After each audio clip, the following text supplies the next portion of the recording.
You are TV and movie fans. I am your host, Mike Roby, and this is the Couch Potato Podcast. Hey guys, Mike Roby here. I'd like to thank you for checking out this edition of the Couch Potato Podcast. As always, free on YouTube. Also, I'd like to invite you to like our Facebook page, the Couch Potato Podcast. When you like the page, you get updates on future shows and what we are planning on doing, and occasionally you get to see me go live on the page as we're recording the podcast. So as always, thank you very much. We hope you subscribe to the YouTube channel and hit the bell because it really helps us out a lot. Thanks for joining us and hope you enjoy the show.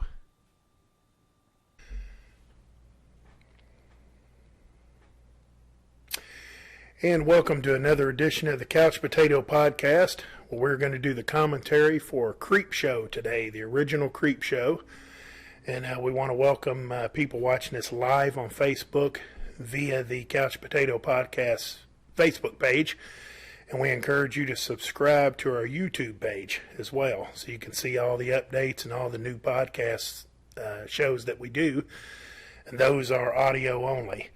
And with me to do Creepshow today is my good friend Michael. How you doing today, buddy? Hey, doing great, my friend. Glad to be back. Great, glad to have you back, and glad to do this one because this is a good one. It's a little odd, but a lot of people like it. It has a big following, don't you think? Oh, without a doubt, is what I'm trying to say here. Anytime you're able to get the talents of George Romero and a Stephen King together, I mean, sparks are going to fly. Absolutely. Kind of like us when we get together, sparks fly, especially when we're watching these old horror movies that we like so much. Not enough room for all the talent when it's you and I. So. Right. There's not enough talent in the room, or there's not enough room to hold our talent. Well, I guess without any further ado, if you have subtitles, which ironically my old DVD here does not, you might want to put your subtitles on so you can listen to our commentary as we go on. And we're going to hit play now so you can follow along with us. There's the Warner Brothers logo pops up, kind of give you a idea of where we're at.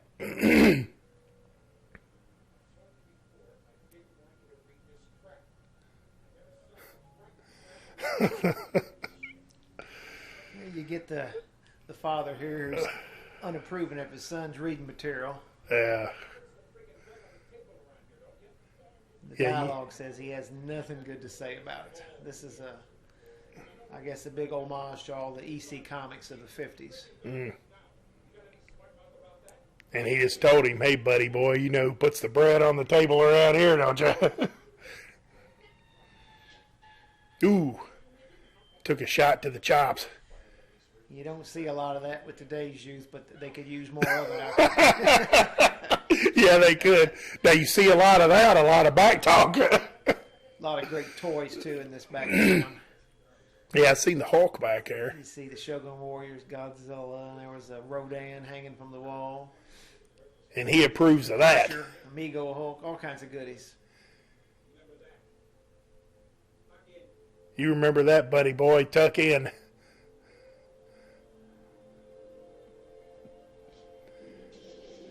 In the trash it goes. Yeah, and the old metal cans, too. That was a good-looking metal can. I remember when we were kids, we had metal cans, and, man, they were beat all to hell.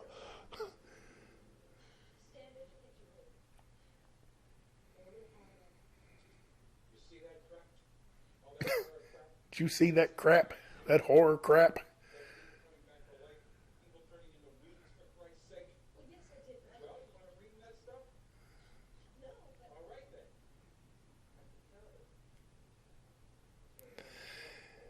Yeah, and that's our boy Tom Atkins. Yeah, Dr. Chalice himself. Yeah, I don't know how many, and I bet you anything he's drinking a Miller High Life. The champagne of beers. Now, the Dracula poster back there, I guess he's okay with that crap.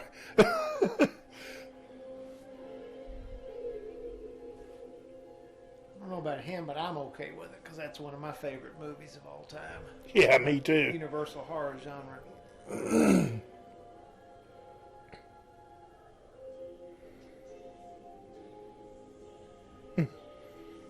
Nah, I probably wouldn't be all right with that. Outside my window. Now we switch to this great animation as we do the opening credits.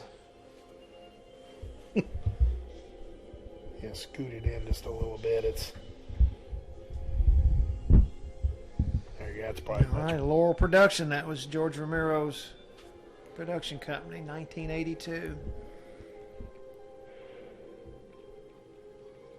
Yeah, and I really like these. I'm not crazy about a couple of the stories, but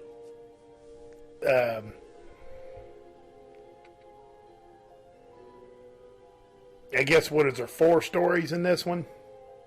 There is, yes. Yeah, well, I think I like 2 of them. One of them I 5, don't. I guess, if you count the book in the opening and the beginning. Oh yeah. This is really the first story.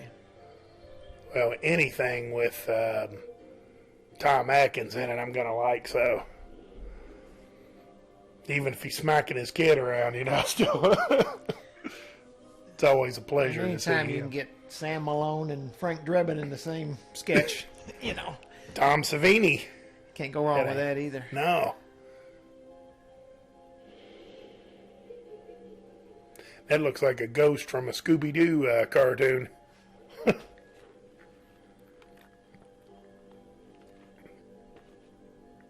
So I guess the first skit is called Father's Day. And in honor of Tom Atkins, there's a Miller High Life for you. In the form of Big K Diet Root Beer.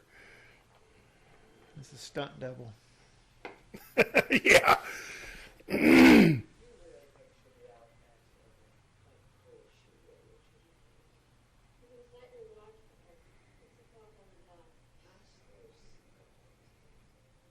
Yeah, Roby, where's the scones at? You promised me some.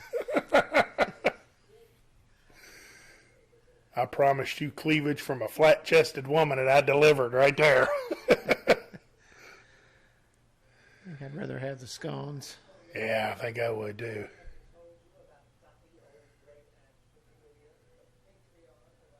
I don't know. She's not bad looking for 80 standards.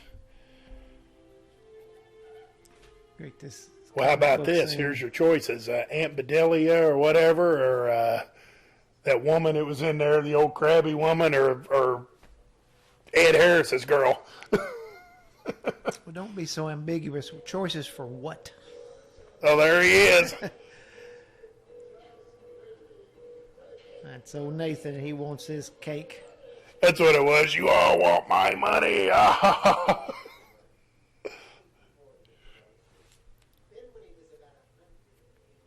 That tells you how old this one is. Ed Harris has actually got hair.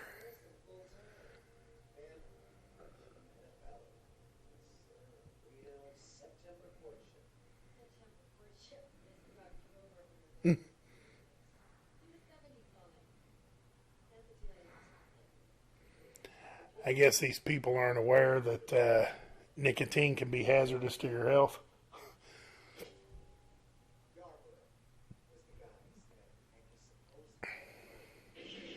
Yeah, there. Now, who was that? Was that the old man? Getting shot, yeah. Oh, okay. So Bedelia On shot an him. accident. Now, this ashtray, you'll see this in every story. I don't know the significance of it, but it made the cut for some reason. So be on the lookout if you've never noticed that before. Yeah, I don't know. That's interesting. Yeah, because you're right. It's in every episode. Even some of them, it's just kind of sitting there, and you have to notice it. How about this? Would you date a girl that smoked penny whistle cigars? Well, if she drove an old Rolls Royce like that, we'd definitely consider it.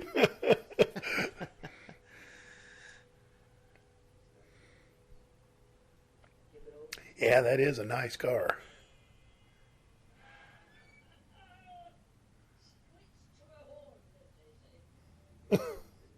And she's timely. because they're talking about you can set your clock by it. Yeah, punctual. That's good. Now, I like somebody that's timely, and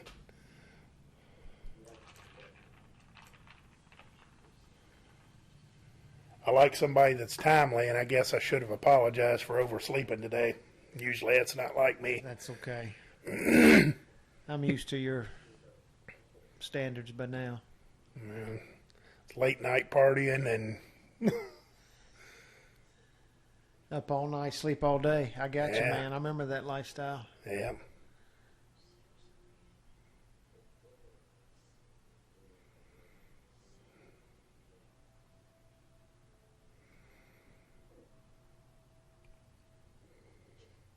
Yeah, as we were talking off the air here a little bit ago, I'm going to say the same thing. I guess we don't know it yet. We're getting ready to start seeing it, but as she relives the thing. But if the father was so mean to her and called her a bitch and just real demanding and everything, why does she even come back on Father's Day? You know? Well, I mean, that's still her pop. No matter the bad times, you still feel an innate sense you're drawn to it. And also the screenplay said you go back to the gravesite. Yeah. So that's the most important thing.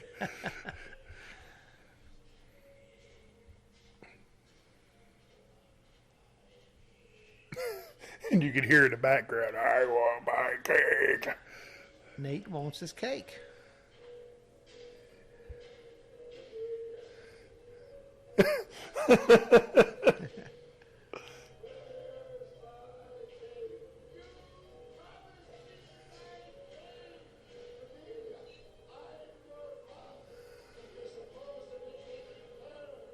And why is Bedelia? You bitch. And he kind of looks like the ghost of George Washington a little bit.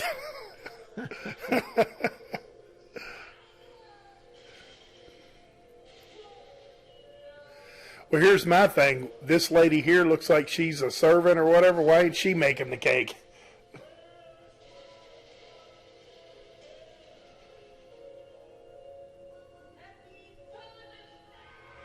Oh, she cracked him over the head with that.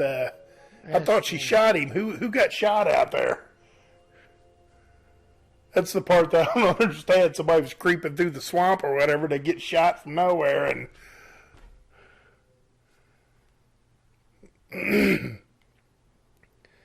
what would be real cool is if each one of these had a kill with that ashtray somehow.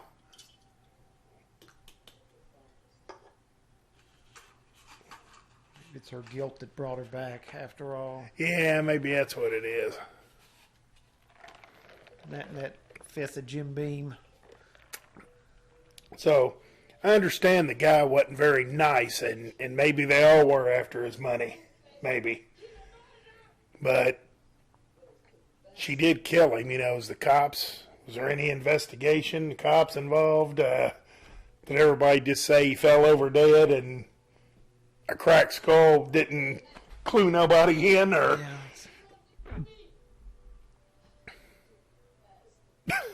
Yeah.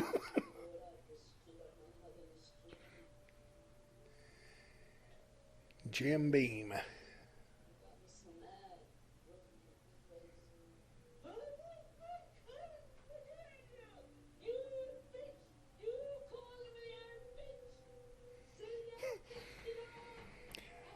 So I guess she's trying to. She's emoting, is what she's doing. She's trying to justify killing the bastard.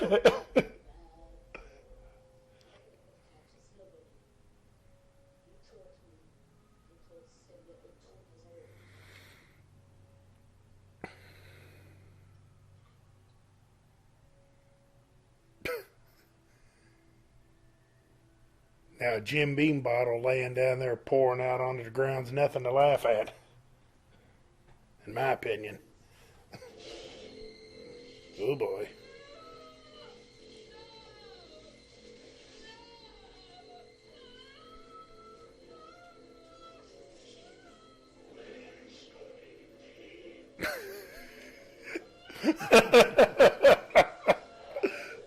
Hit him with the club. I think that was his actual cane, too.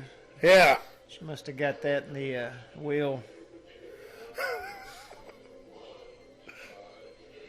But he wants his cake.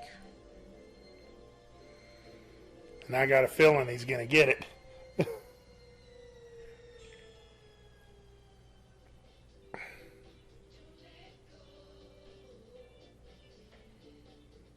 That's some horrible dancing, I'm not sure. And what's that thing that he's doing with his arm up in the air? And who's the better dancer here, her or him? I'm going to go with her, I guess. Yeah. But it's because of that. I think she is, but it's not by much. He's doing so terrible. Well, they were enjoying. I guess that's all that matters, you know, Yeah. interpretive dancing.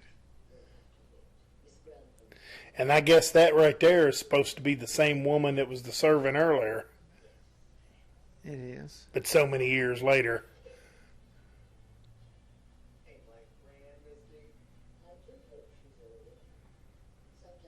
And that prick there, I don't know who he is, but I don't like him. He's the brother of the dancer. Yeah.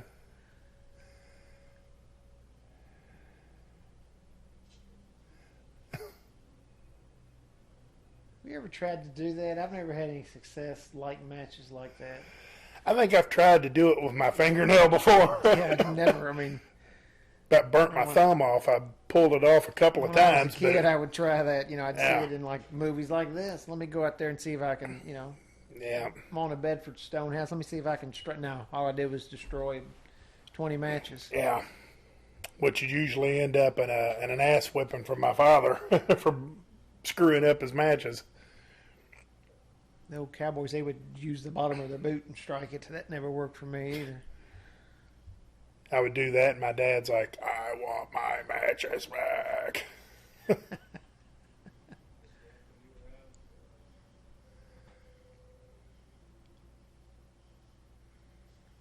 And here's the thing.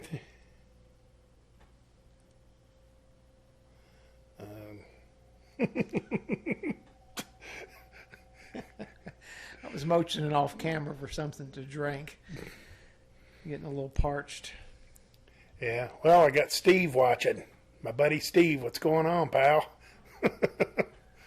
Steve, can you get me something to drink? That's MK. He wants to know if you'll get him something to drink if you'll bring it over. I want my drink. It's amazing how many people tune in to see this misery. Well, Isn't you it? know, you always got long lines of people wanting to watch executions. That's kind of what this feels like. Well, yeah, I guess other people's misery is entertaining because it could be you. Absolutely.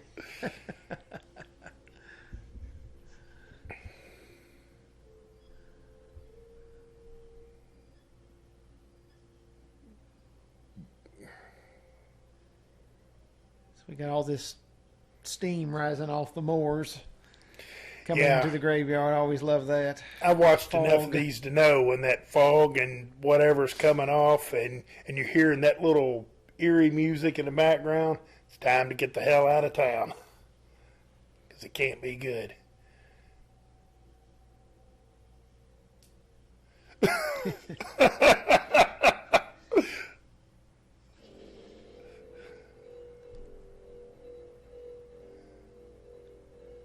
Better move, man. Better move a little quicker than that.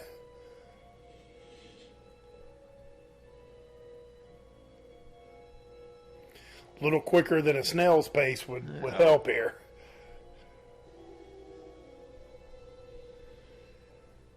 Now, how did she kind of roll over on him?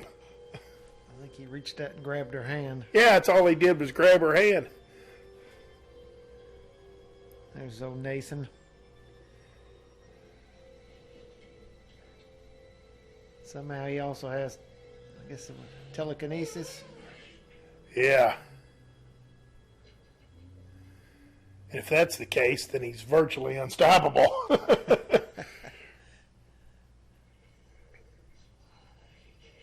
They're off giving them every cake in the house at this point.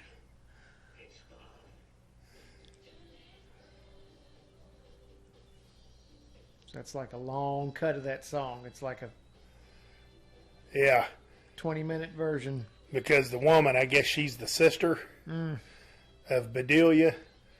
She's let her hair down and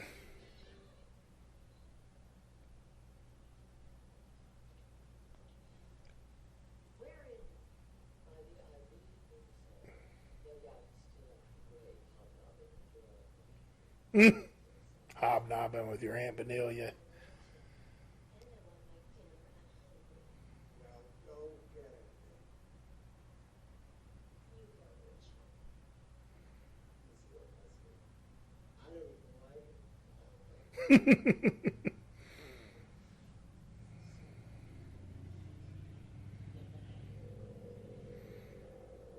Even the old lady there, I think she looks better with her hair down than she does with it up in that ball or whatever.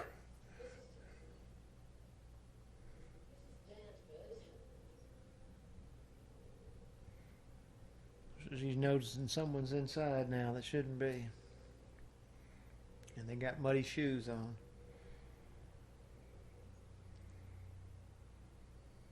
And I'd say muddy shoes in the house is not allowed.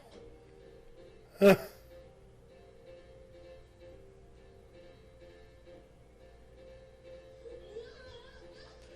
There's Mrs. Danvers. That means she's going to be cooking for herself from now on. Wow. So he killed both his daughters. I think that man used to be a chiropractor before he got that gig. Snapping necks.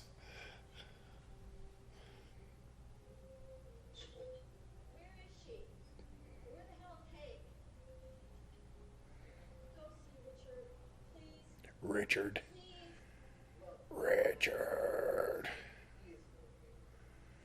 Oh, by 8 o'clock, I'd be ready to eat. Yeah. Aunt Bedelia killed her grandfather, for God's sake. Screw her, let's eat without her.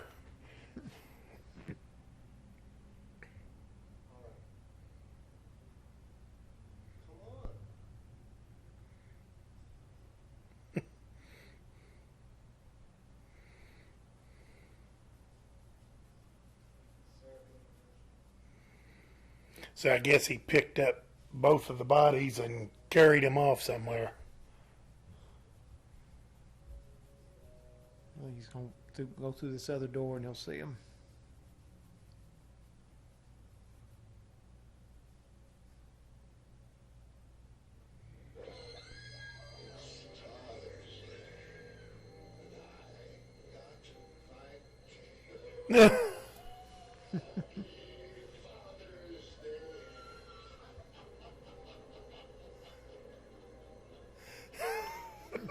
Gag. So his cake was his sister. I'm assuming that's his. No, that was his daughter. He killed both his daughters. Yeah, but my thing is, what gripe did he have with that daughter? I don't know, man. You'd have to ask him. Had to ask this man right here. He was one of the writers. Yeah.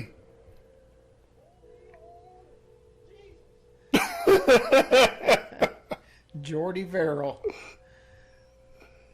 Portrayed by Stephen King. It's one of his longest acting jobs he's ever done. I know he's done a few cameos. Yeah. But maybe he saw this and realized, man, I just need to stick to writing. Yeah, I just need to stick to writing books. He definitely oversells this.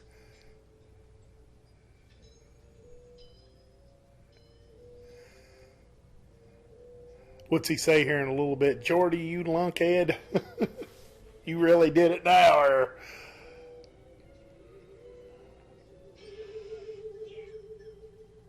He's, oh, shit. The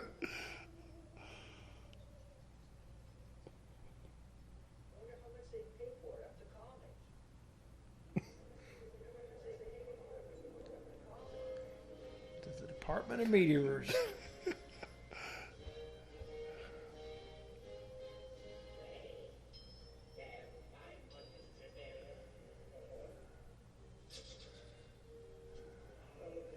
Just happens to have a box of money there to pay him.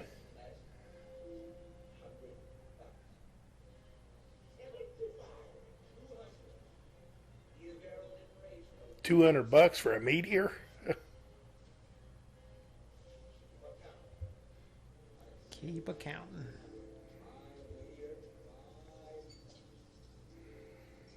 There's the old $5 bills.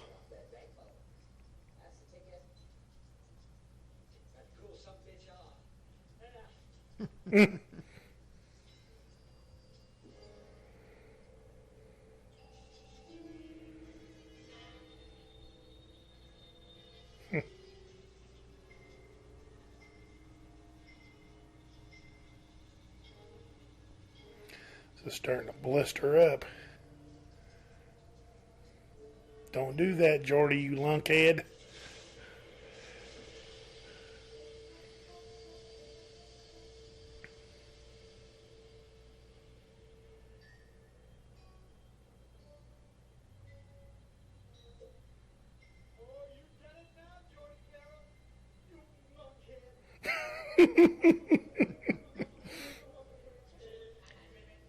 So now he realizes it's worthless. Mm-hmm.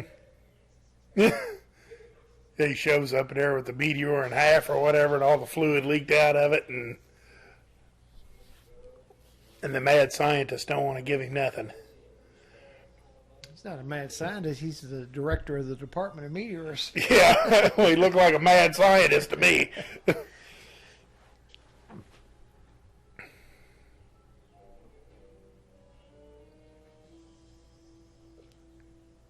I wouldn't have poured the fluid out.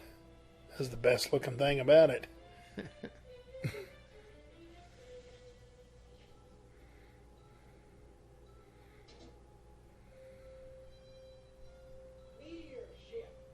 Meteor shit. Is that in any way related to swamp gas? Definitely a distant cousin.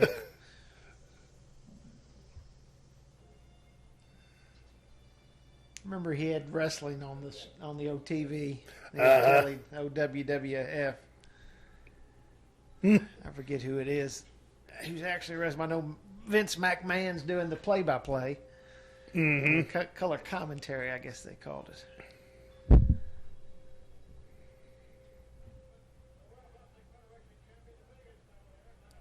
This is Samoan number one and Bob Backlund. Bob Backlund. Okay. Awesome. What's he got there? Some Ripple? I think it says Apple. Or Apple?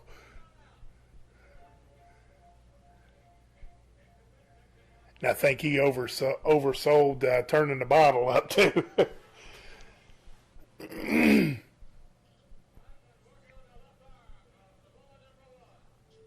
Samoa number one.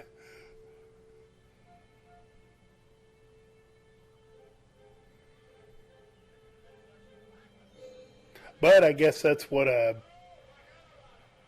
back on pile drived him. It is Ripple Red. I thought it was Ripple Red. It was Apple. Ripple Red.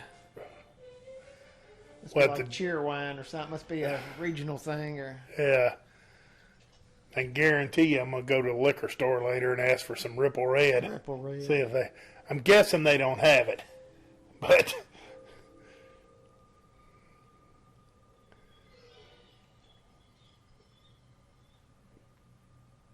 I thought I just heard, I want my cake, but it was my stomach growling. He must moonlight as the doctor when he's not working for the Department of Meteors. Yeah.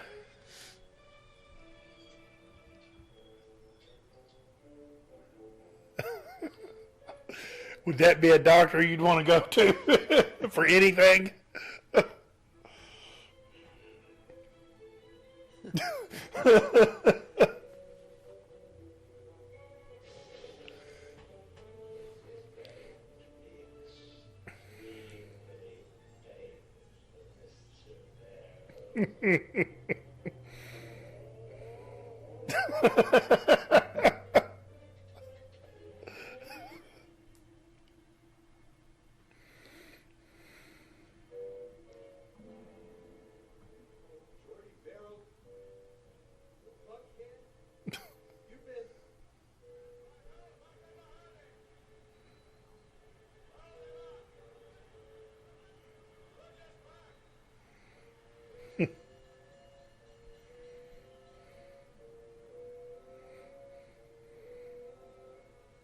So he's in panic mode now. He's trying to figure out what to do. I think if I was him, I'd get me another bottle of Ripple Red and head back to the couch and watch wrestling some more.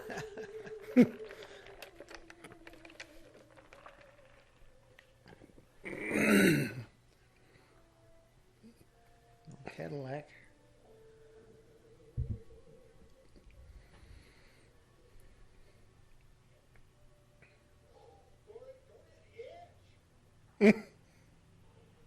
You lunkhead.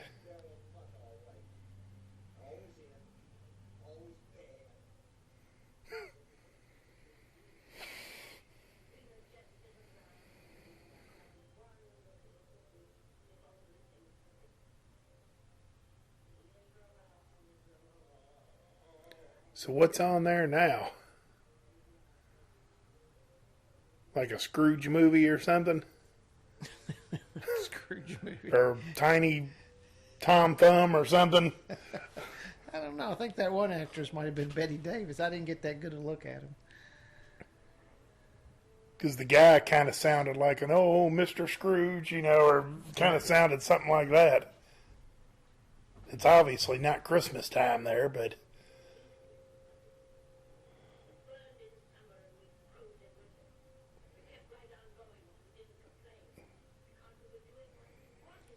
Even Jordy's limited intelligence has figured out something's wrong here. Oh no!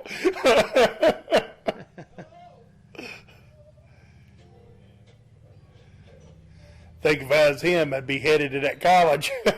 Talk to the... There you go, you sucker. Would it say pop off vodka? Pop off.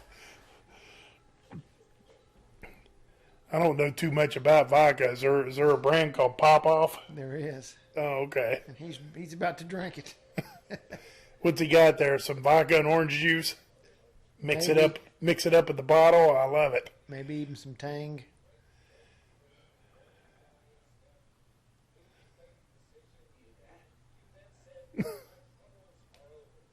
So now preaching's on there.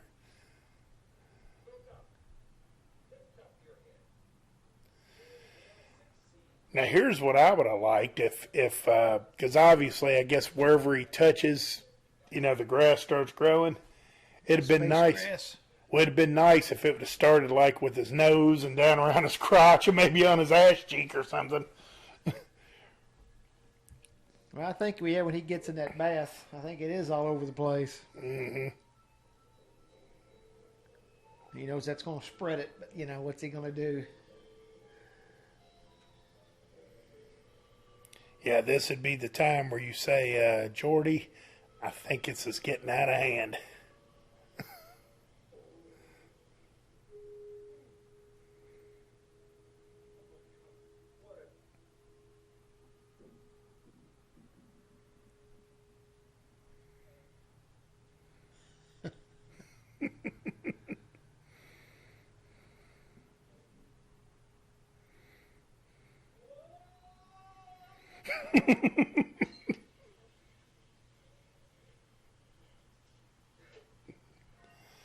Well, I know this sounds kind of stupid, and maybe it wouldn't help, but for the time being, get some scissors and trim the grass off of you.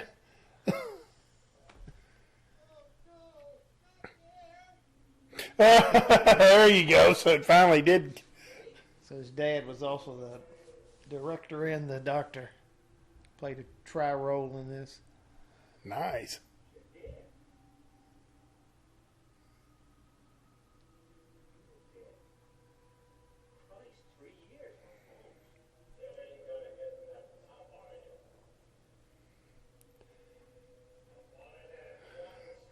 What's he got? A bunch of penthouses and stuff sitting over there by the tub. I can't see.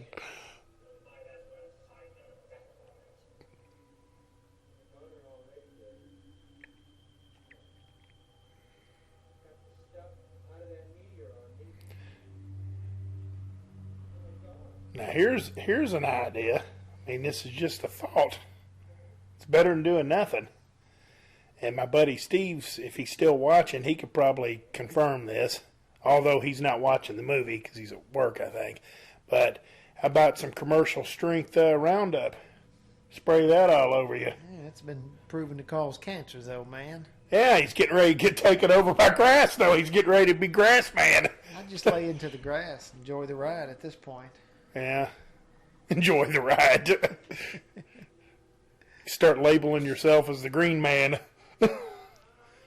He's going for it.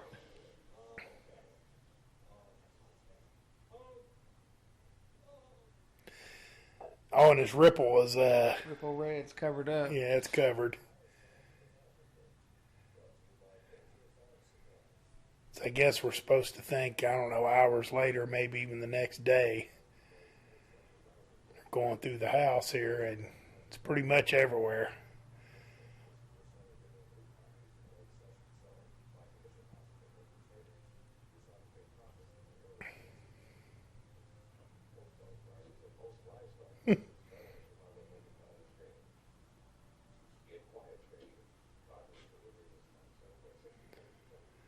Yeah, he's covered up now. You can't even see him.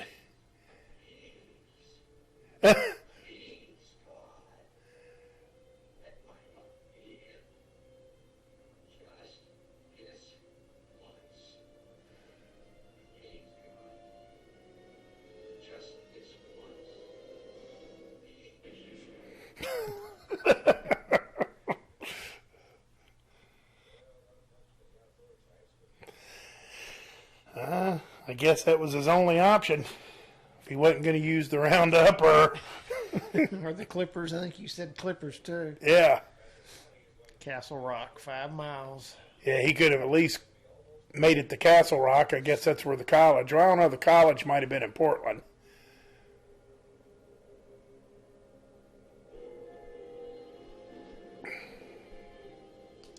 So you notice that there's a coupon missing from the book. Somebody sent off or something. Now, this one was always my favorite one. Yeah. Oh, yeah. You got the King of Mayhem in this one.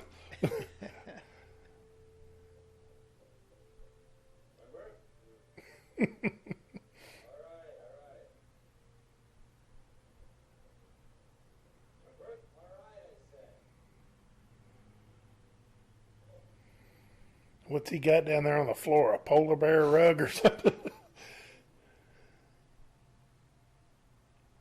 may work on TV, mister, but I can bench press 300 pounds. You better get your foot out of the door. It's not happening. Don't call me, mister. You think he could really bench 300 pounds? I don't see it. Nah, I think he's bluffing. Careful, unless you let me talk to something. Yes. That's all I ask. Do whatever I can do.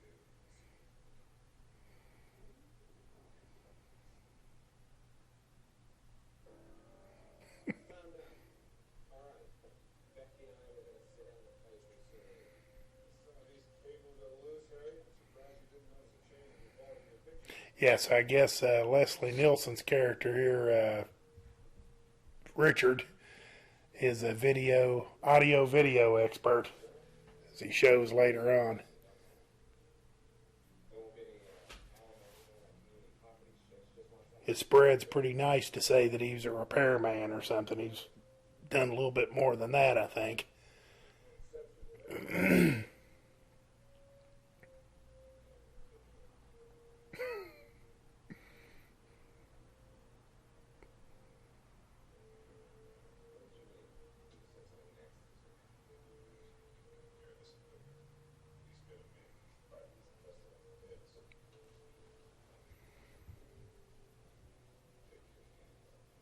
Take your hands off of me now.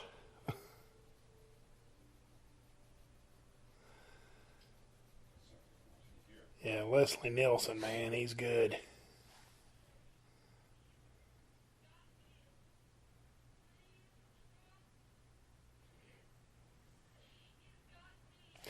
And when did we say this was? 81? This was 82. 82. So this is before the Naked Guns for sure, but it was right before Airplane too, right? No, Airplane was before this. Was it? Was it in the 70s, like 78 or something? I think Airplane was like maybe 80 or 81, maybe. Yeah. Here's something I just kind of thought of in part 2 of Creepshow that didn't get the wide release like this one did. George Kennedy plays a role. So, I mean, Oh, yeah. if they could have just found a way to squeeze maybe O.J. Simpson in the third one, Oh, I never, yeah. you'd have had the whole gang there. Yeah, I didn't even think about that until you just Frank, Ed, and Nordberg. mentioned it. Not trying to prove a thing. So I guess he's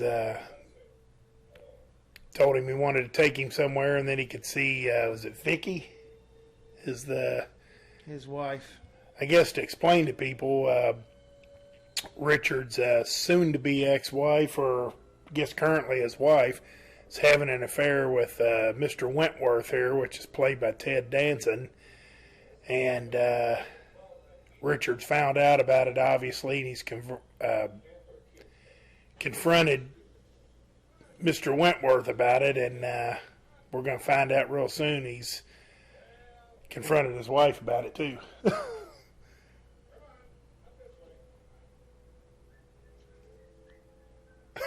He's whistling Old MacDonald.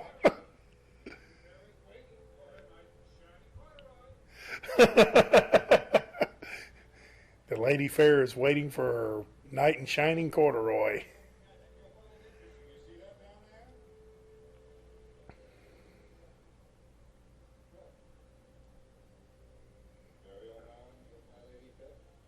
Could be.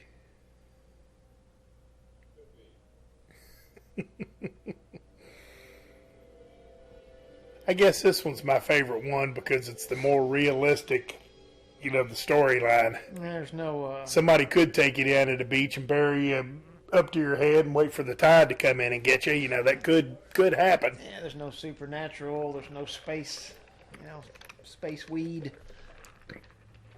I'm sad that the Department of Until you get to Meteors the isn't end. in it, but Then I guess there is supernatural.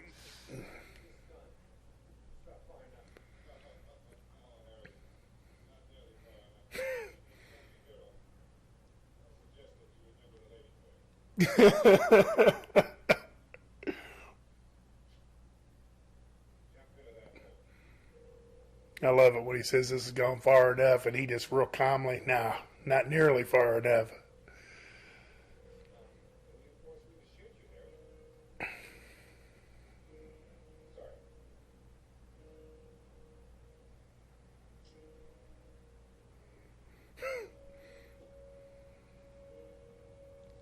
I would have let him shot me. I was At just least thinking. attempt to shot me. I was just thinking about that.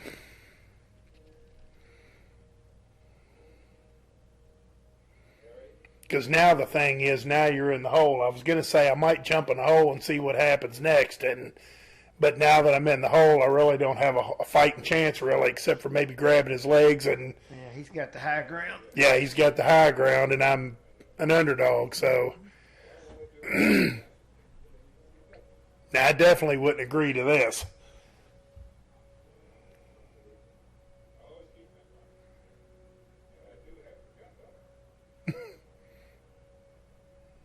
I've got the gun, dear boy. All you want, Harry. Comfort Point is very private. I own it all. Comfort Point. I like how he helps him scream too. I mean, this is just so twisted. It's great. And now do as I told you.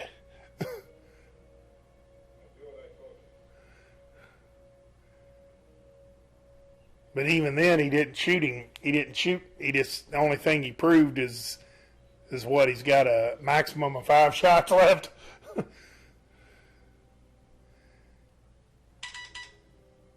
Oh, great.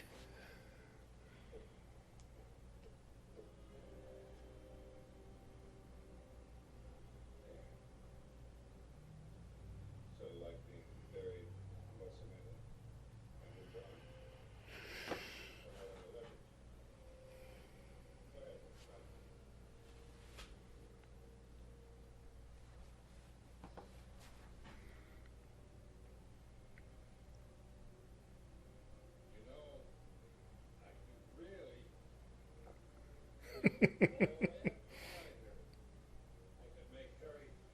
Now this was pre-Cheers, right?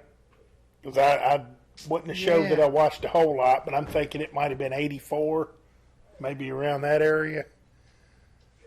Yeah, I don't think he had been cast yet as Mayday Malone. Yeah, because it seemed like his hair was a little less full. Oh, I love this. See, you made a friend, Harry. Crown.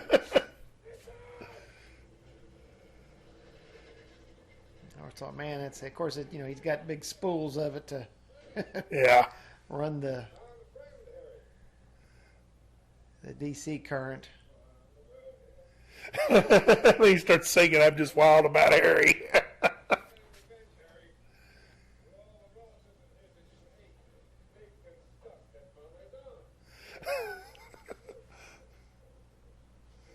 I love it. He's just getting even for all the relatives of his you ate, stuffed, and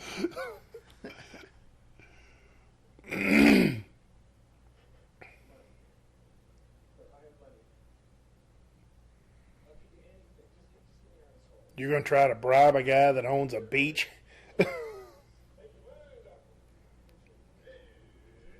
Showtime. Oh, and I love it. He throws the arm up in the air. It's showtime.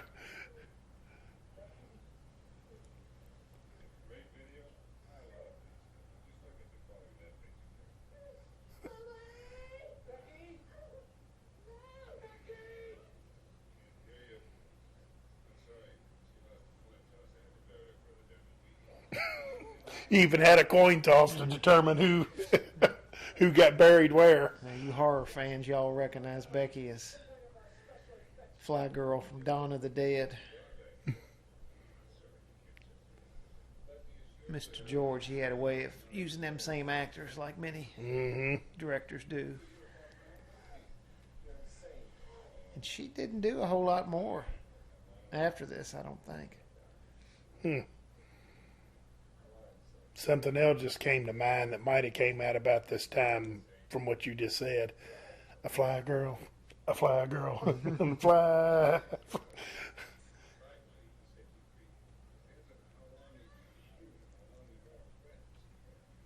Got to keep your head.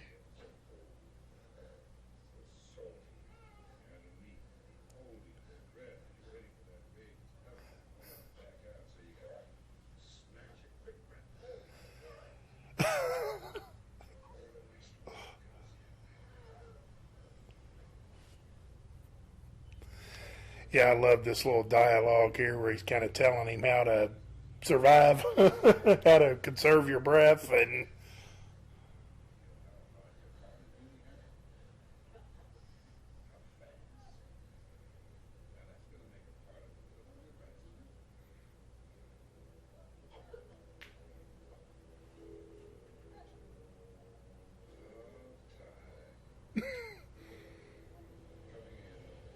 call me crazy, but I'll say that sometimes, and I live nowhere near a beach. I'll just look up in the air and go, oh, the tide. You're crazy. Yeah. Well, that's not very nice. He said, call you crazy. Stop it.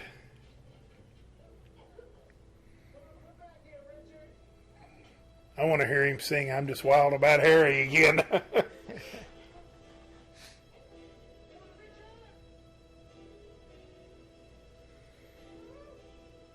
Yeah, I'm like you. He had, what, a 500-foot roll of wire? Had two of them. 1,000-foot, probably. Yeah.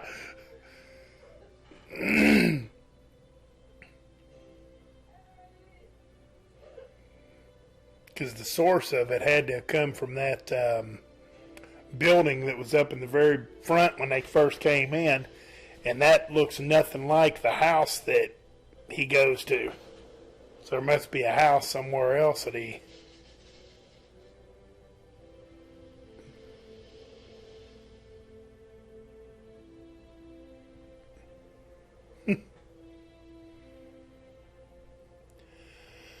Oh, the tide.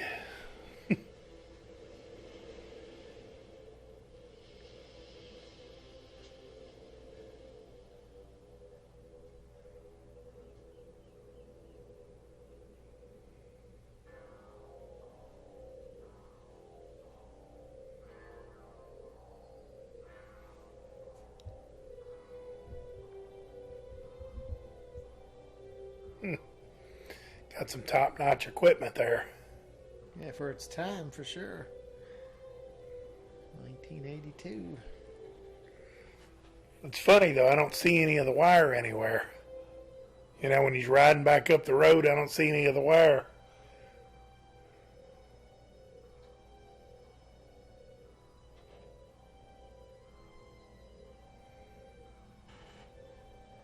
I mean, I'm not telling him his business, but if that was me, man, I'd just let her go, man. You got a swinging bachelor pad like that right on the beach? Yeah, yeah.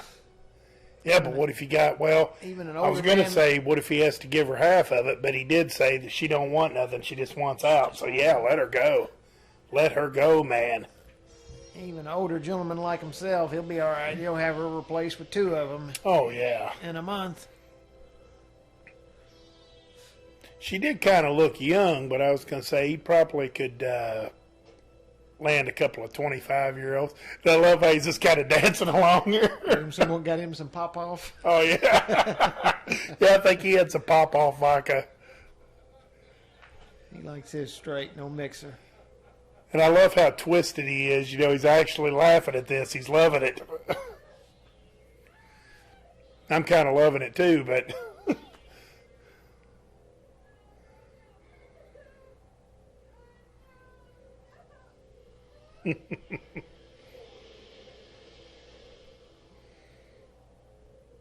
They never really said where they're at either, did they, as far as the beach? I guess they're probably in California. You're supposed to assume that, maybe.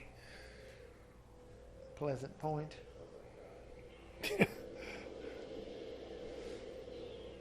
I was Yeah, it's hard to say. going to say the water don't look all that clean. I'd say probably it was shot on the East Coast, but I don't know. Good point. So I know George, he liked to work, you know, Pennsylvania.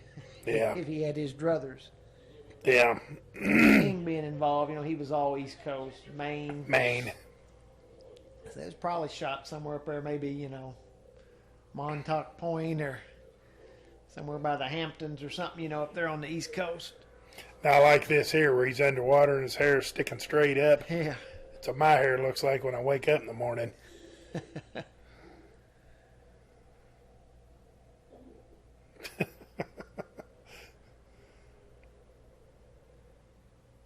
And I love how he was, Richard, I'm going to kill you, Richard. He's going back to inspect the damage. Yeah, that was a heck of a tide with all that sand buried that TV almost.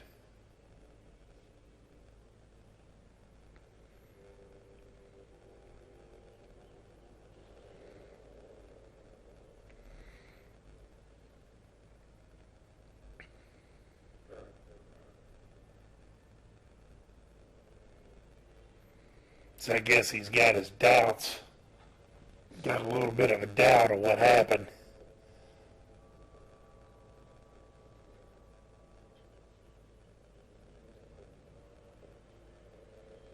Because I guess he's thinking, since the tide came in, there's some of that eerie music again. Sounds like the ending of Star Trek. That little chant or whatever you're hearing. But I guess he's thinking he was buried and now he's gone. So, Tide had to have Didn't pulled take him that out. bell out, though. They're kind of telling you. Yeah. Yeah, the TV was buried, the pail was buried. Now we've lost a whole day. It's night again.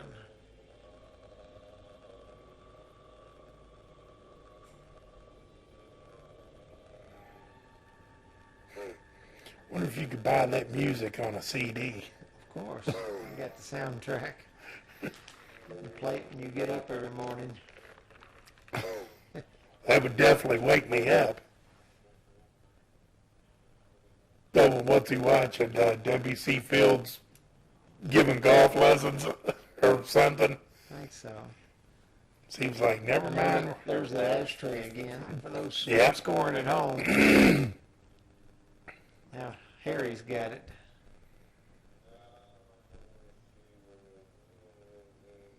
Yeah, it was the W.C. Fields because he was going telling the caddy, never mind where I tell you to stand, you stand where I tell you.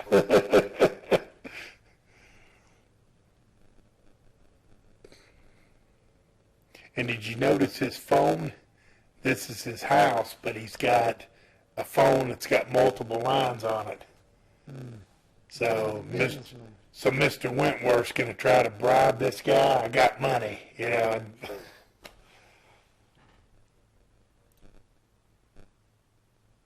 Richard's a businessman. it's like my friend Bobby that's watching now. He's got all the money, so you can't bribe him. Right. Money don't mean nothing to him because he's got all the money. So you're saying that if you had Bobby's money, you'd burn yours? Right. I got you. Makes I'm sense. saying if Bobby had my money, he'd jump off a 10-story building and slash his throat on the way down. That's what I'm saying. Why wouldn't he just bury himself in sand?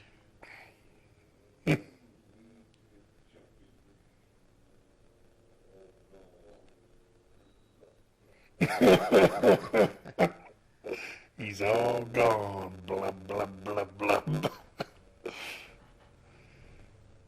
Yeah, this Leslie Nielsen, man, he's great. He's great at being sarcastic, and I guess that was his thing.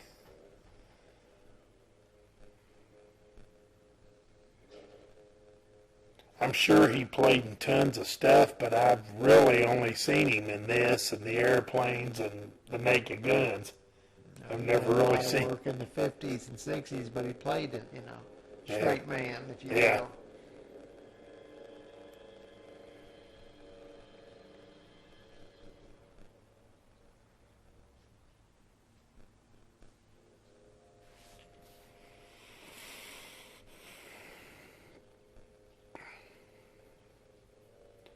So I guess the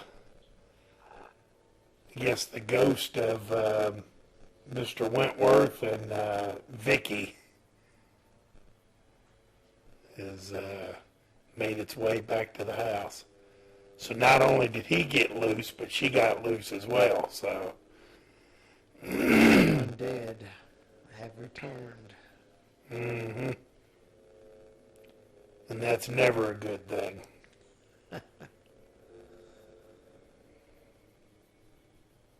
There's our swamp gas, following them. It's made it in through the door with him.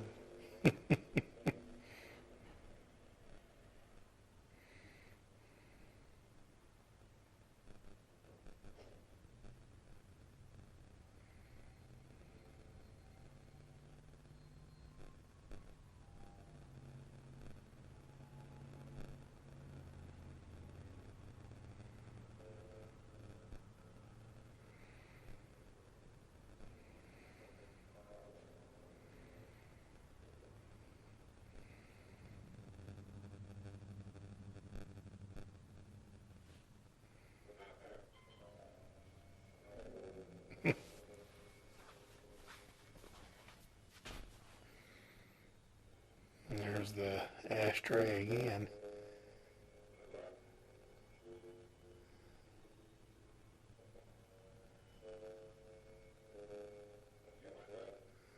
I've always noticed about these movies, folks that have these, big houses, obviously monetary success, or they're alone or something. They never have guard dogs in their house with them to alert them to this kind of stuff. I know the script says, "Hey man, you're isolated." Yeah, I was gonna say the script they had dogs in it, but then they marked it off. But you think to be more realistic, if you can watch Yeah. this and say, "Yeah, man, that's realistic." Yeah, well, here's another thing. Why would he think it's Wentworth? Why would he possibly think that it's him? He knew all along that he was coming to get him. Yeah. And he warned him, too.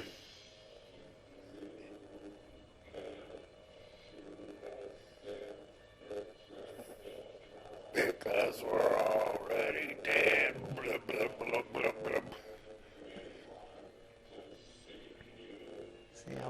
hold your breath. This was always a good effect too, Oh, yeah. where they eat this 38 in their head.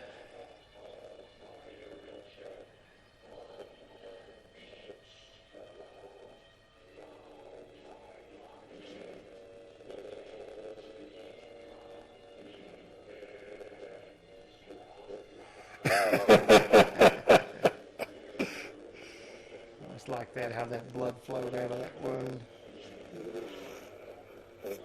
And that's what I really like, is how basically they're saying the same, they're mocking him with the same stuff that he said to them. And they're moving awful slow, man. You think you just hightail it on out of there. Oh, yeah. Hop in that Jeep and see you later, alligator. Yeah.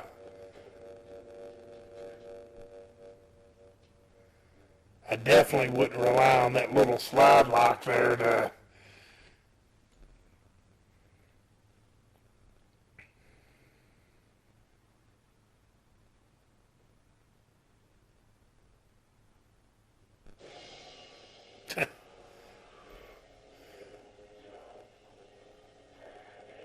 Yeah, they're telling him if he don't panic, if he can hold his breath, and You just might make it.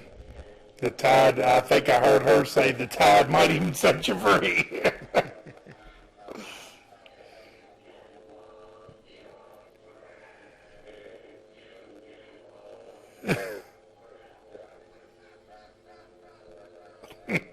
He's a madman now. Yeah. Yeah, that one was always my favorite. Now, when Wentworth just said, it's showtime, it'd have been nice if he would have threw his arm up in the air like he did, you know, real slow. It's showtime. And he would have had to have done the same thing. He would have had to jump down in the pre-dug hole and pull the stuff in. I don't know if I would have done that. I'd have just said, what are you two going to do? You know.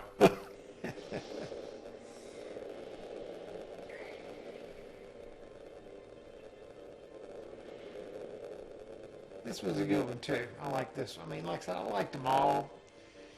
They were all good stories.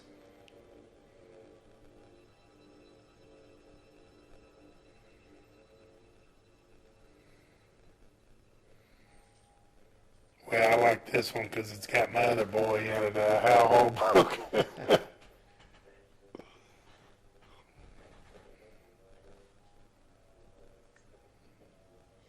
Hal Holbrook and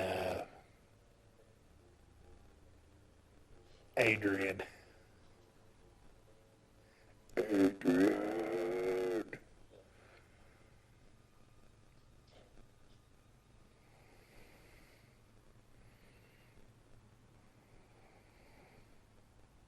$1834, Antarctic expedition.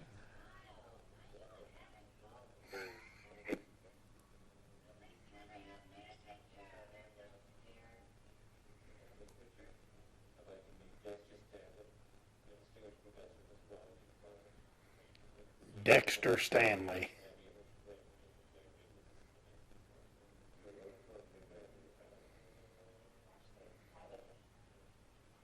Tabitha.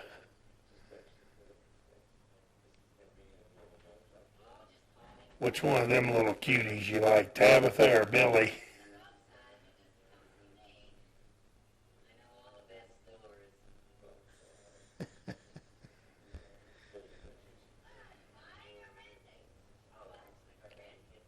I think I'm more of a Tabitha type.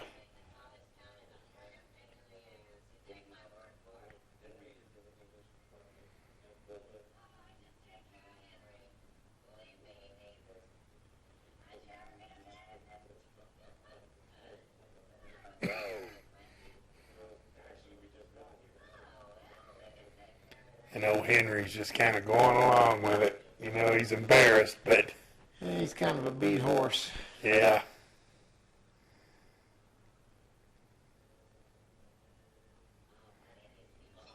And even his buddies are kind of, Like as she cuts line, bumps and about spills her drink on the one guy. We all know someone like that, it seems like. yeah.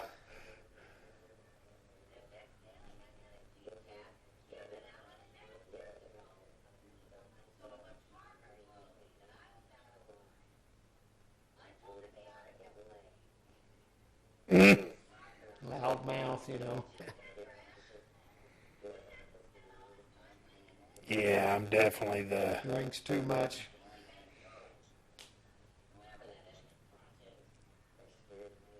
What'd she say, whoever that cunt was? Oh, jeez.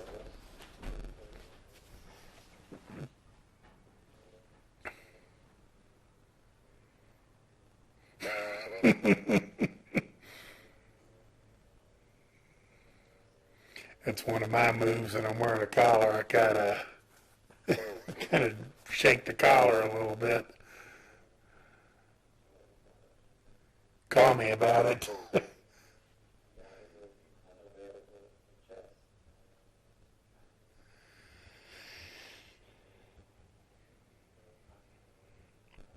Well, that is a tough choice. Piece of tail or chest.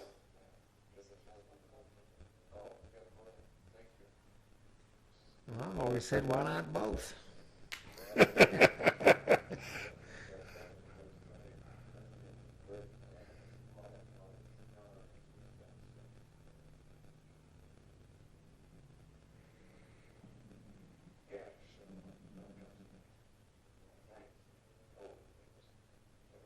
Yeah, it's like, oh, well, yeah, I'll come and play chess. Even then, I think if you noticed, his hair they moved his hair out a little bit. I guess I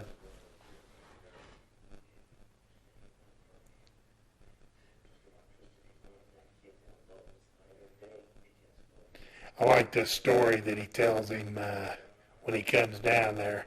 He didn't know if he wanted to clean the room first or take lunch, so he flipped a coin.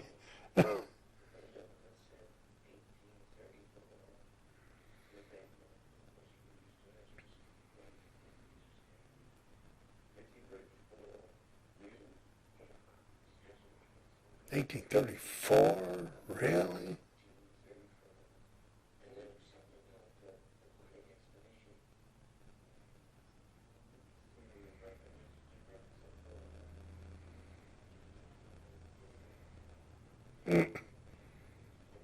What's he got there? A little Triumph Spitfire.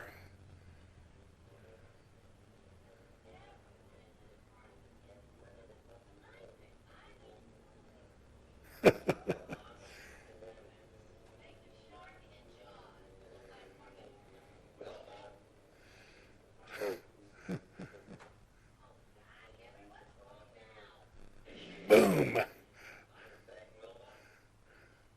Nothing at all.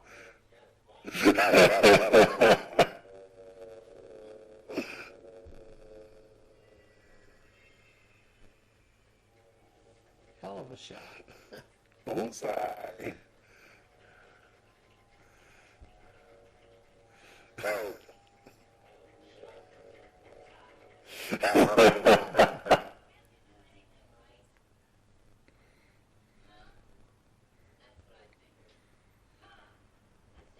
It's funny. He puts one right between the eyes, and everybody applauds.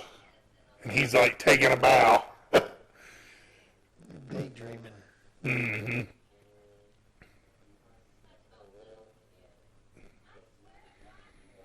But he puts that gun in his hand, fires a shot, and he looks like when he was in Magnum Force.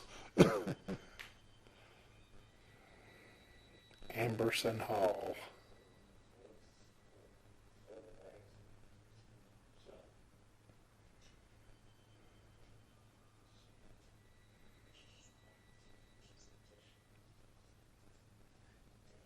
So this nice looking clean crate's been in there all this time and nobody's, well,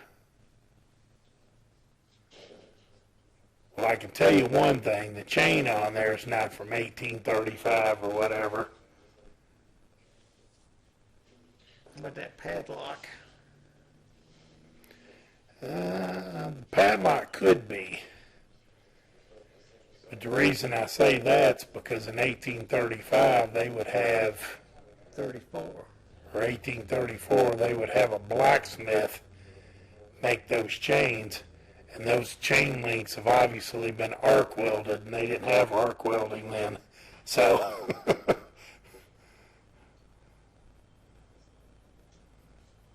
I guess people aren't supposed to know that, though. So,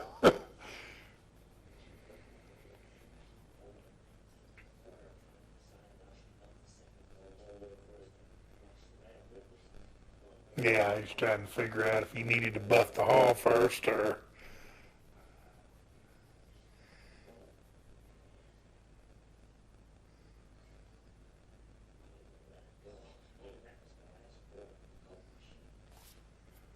Well, wait a minute, what did he use to call the professor? He said that was his last quarter. What about the?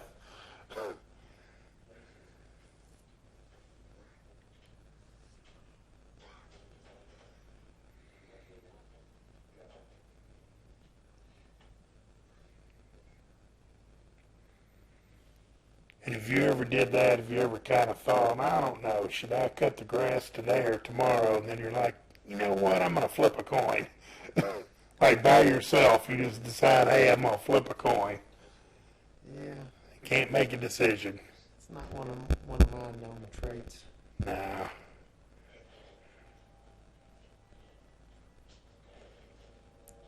My default setting is usually to kind of do it tomorrow or do it later. Like if that was my decision, lunch or buff the second floor hall, I'm going to lunch. Yeah. Or take a break or whatever it was. He was.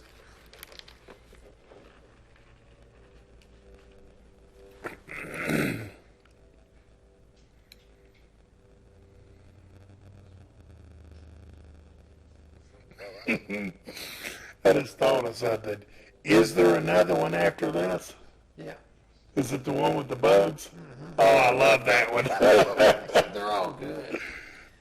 I mean, I think something that tied you over, that was kind of the most, I guess, scariest one. Yeah. Eerie. I'm thinking of the one guy, because there again, you know, the guy's real, because they're just killing time here, so there's nothing to say here.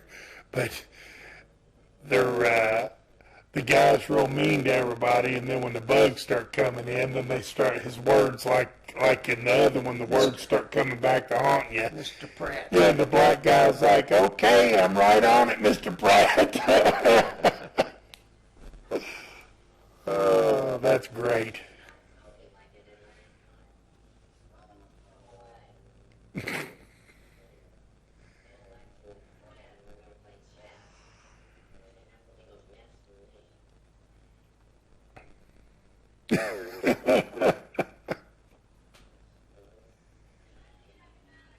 Yeah, he's starting to.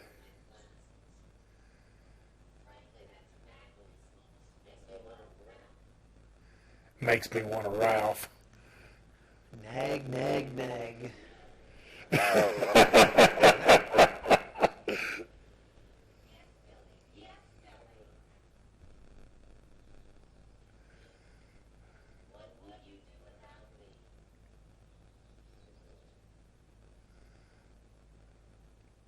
Oh, Henry fantasizes what it'd be like without you. Yeah. Yeah, here's another one that ought to cut his losses. I'm having a hard time figuring out why she's still around.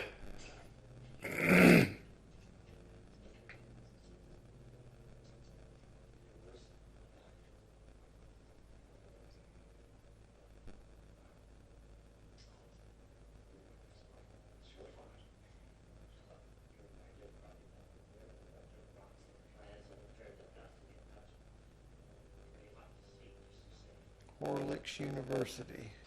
Julia Carpenter.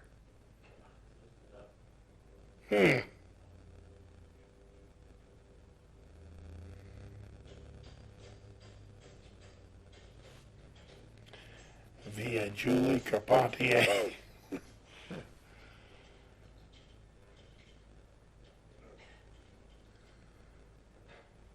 Whatever's in there, they wanted to make damn sure that it was hard to get out of there.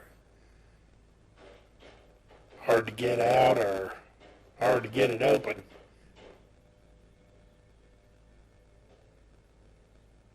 Now the funny thing is those nails there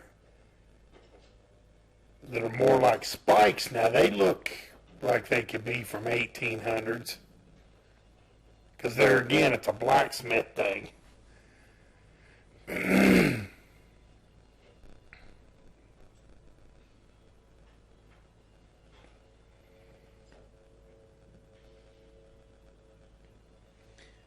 we're about to find out. It ain't gonna be pretty if I remember properly. Mm.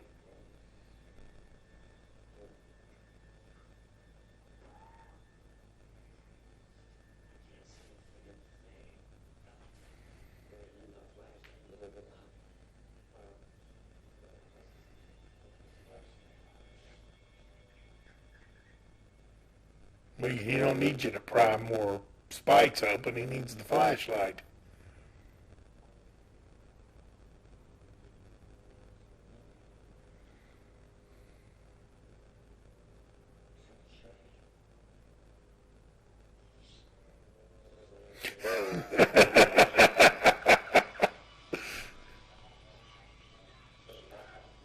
Help me, Doc. Help me.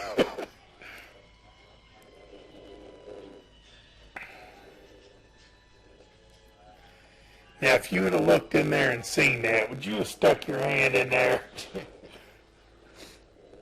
Fluffy's gonna finish him off.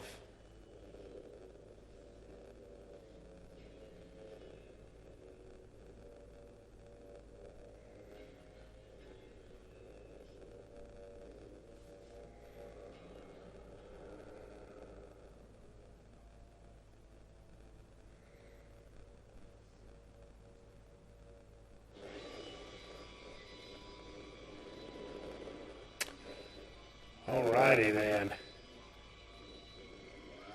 Too late for that. I was gonna say, what do you do if you're the doc? You know, do you try to get the case closed again? try to chain it back together,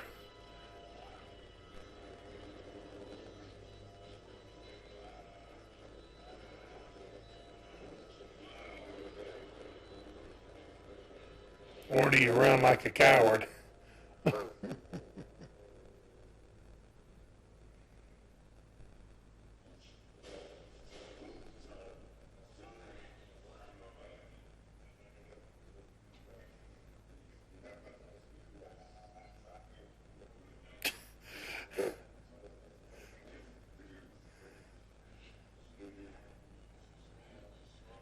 Be calm, Frank.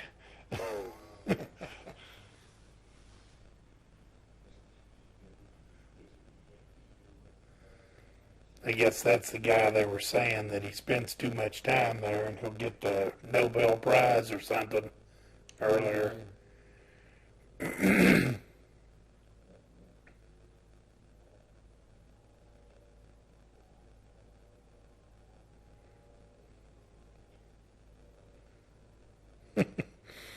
So, if not the professor, but the other guy, the younger professor, he could go and get somebody and tell them, these two geniuses here, let it out.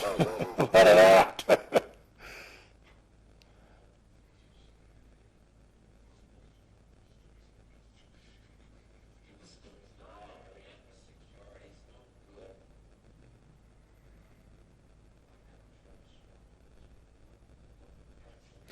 Yeah, let's do that.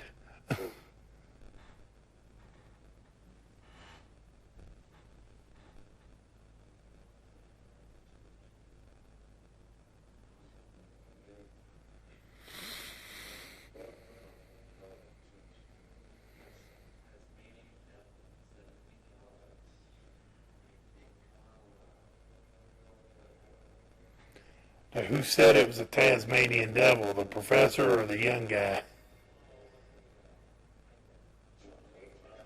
I guess that's what he's trying to tell the young professor, and he thinks he's nuts. Guess I probably would be too.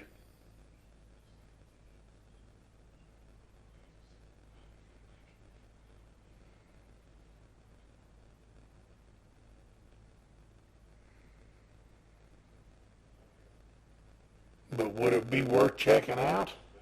At least? Well, absolutely. I mean, since this guy's your colleague, and oh man, I just noticed his shoes. Remember when they used to make canvas tennis shoes? That's what those were.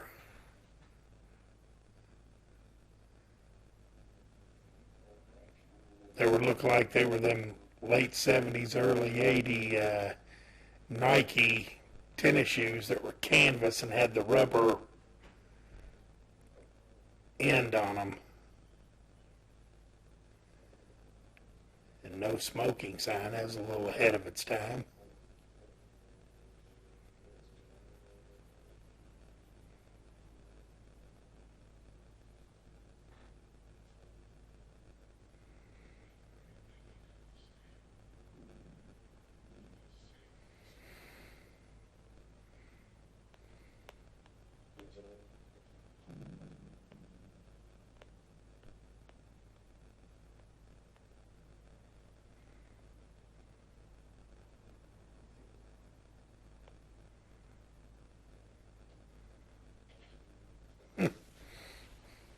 Well, awful dirty and grimy, ain't they, for, a janitor that regularly gives it attention. Yeah. Them things ain't been Yeah, I didn't notice that, but yeah, that light switch there looked like it was. ain't been painted since 1834.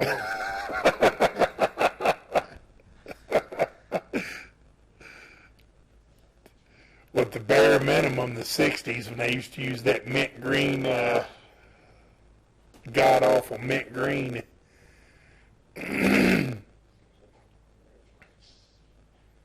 And them shoes aren't Nikes. I don't know what those are. Some kind of... Because they just showed the stripes on the side of them. They're some kind of buddies of some sort.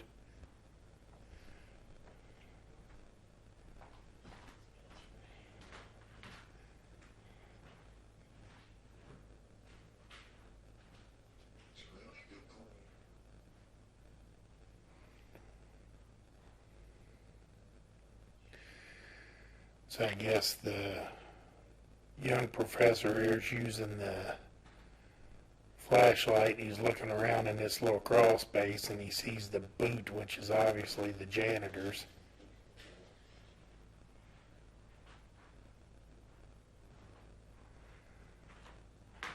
And he's found the case.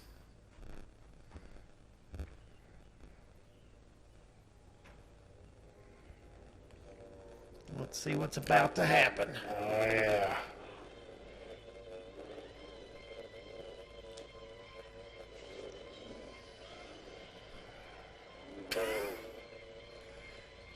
Kind of looked a little bit like Harry and Henderson's there, like gone mad. Yeah, like a more rabid version. Yeah. Yeah, rabid. Rabid for sure.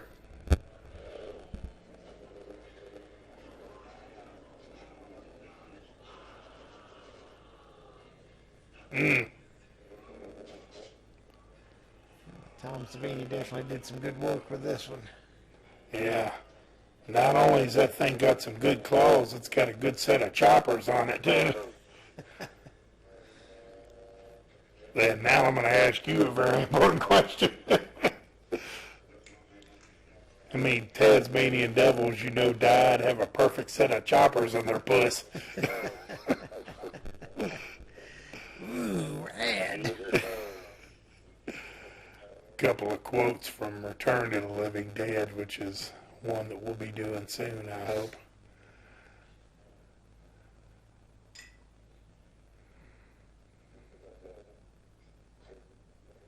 Henry's trying to put two and two together to figure out what his good friend's got himself into. Yeah, if he's crazy or...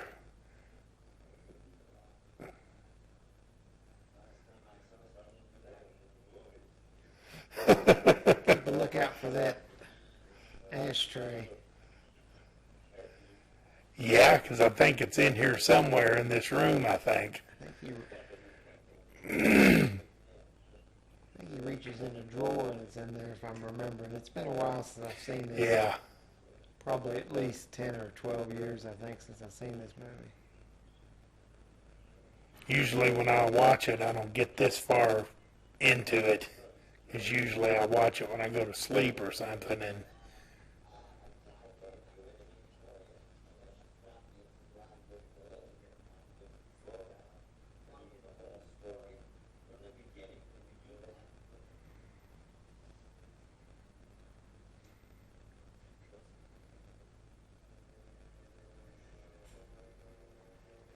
always liked this voiceover narration.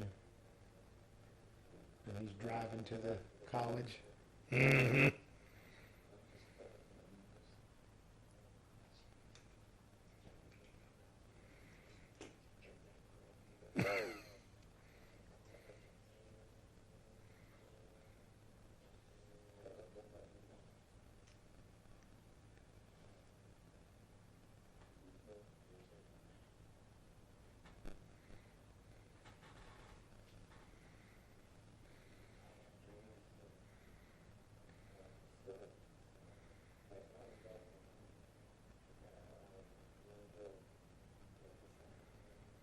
At least offer him a hot towel or something to wipe the blood off his.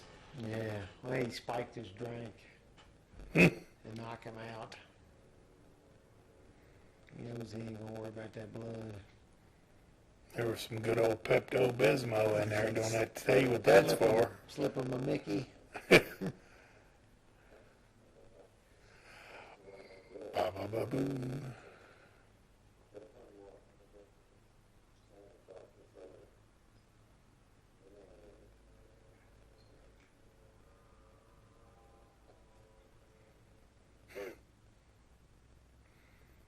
Some cognac for our guest.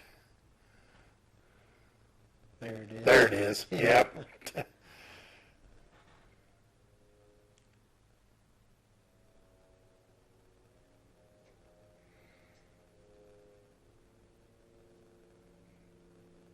So I guess he's locked him in a room. Interesting that the room could lock from the outside and from the inside you can't get out. Major fire hazard.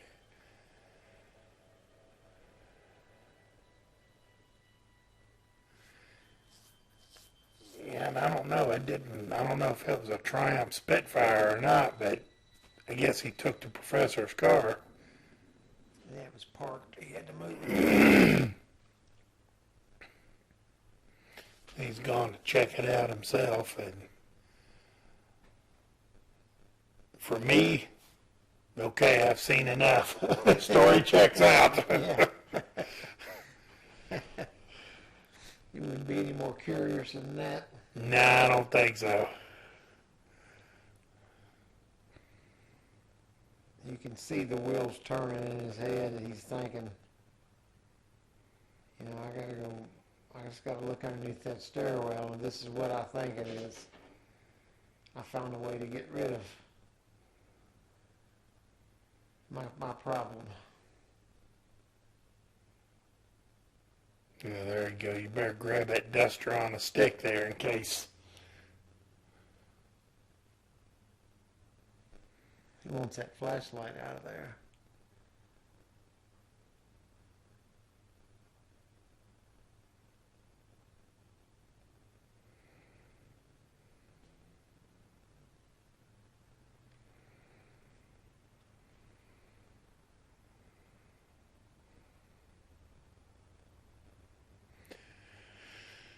What he should have done, well, I guess he left a note.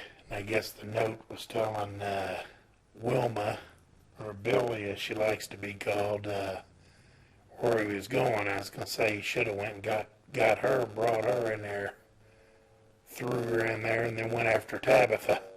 Well, that's his plan. He's going to get rid of his problem.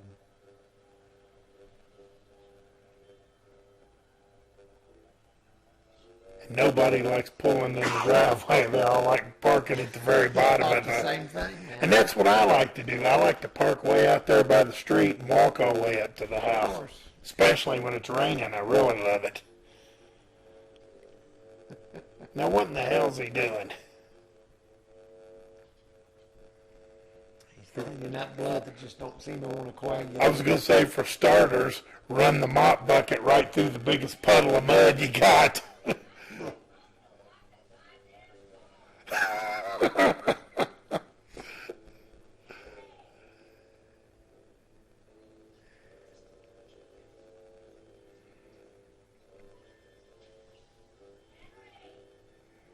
I always liked his narration. She reads the note he left her. Dearest Wilma, dearest,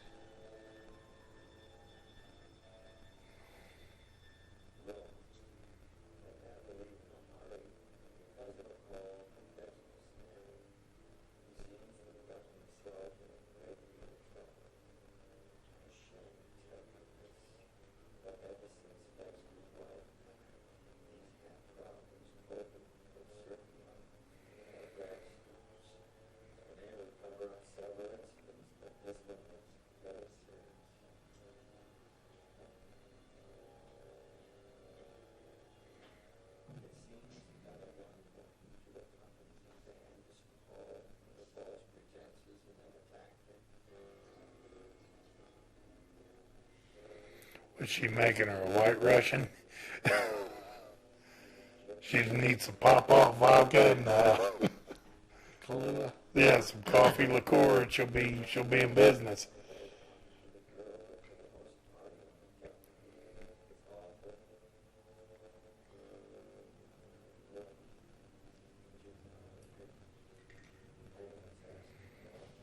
That's something else I see a lot of people do. You ever get a glass and then just pour it half full? Yeah, she was saving room for that, I guess. No, I don't. If anything, I overfill it. Yeah. And if I only want like half a glass that's this tall, I get me a glass that's this tall and fill it all the way up. Yeah. I don't know why. I've never been a fill it halfway up.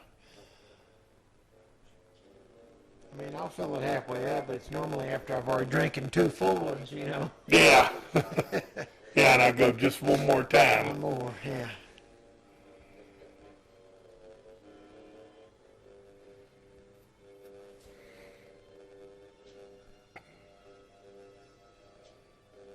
Yeah, you're right about that blood, man. It don't want to dry up for nothing, does it? Which makes it easy to clean up, I guess, but she pulls up in her Smith's Grove Sanitarium That's what I was thinking, too. vehicle. Well, I've seen the make of that station wagon before.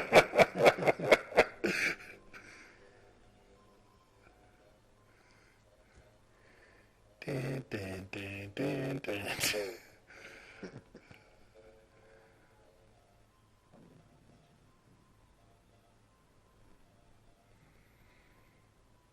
And I hope the microphone's not picking up my stomach growling. Yeah, mine too, man. Are you gonna get them damn scones or what, man?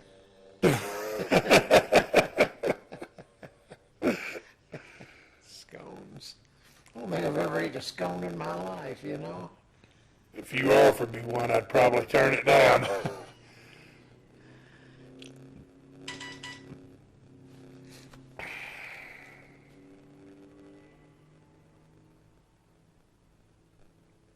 Get us one of them delicious garbage pizzas. I was going to say, and a fan has just texted me. Said, what are you doing?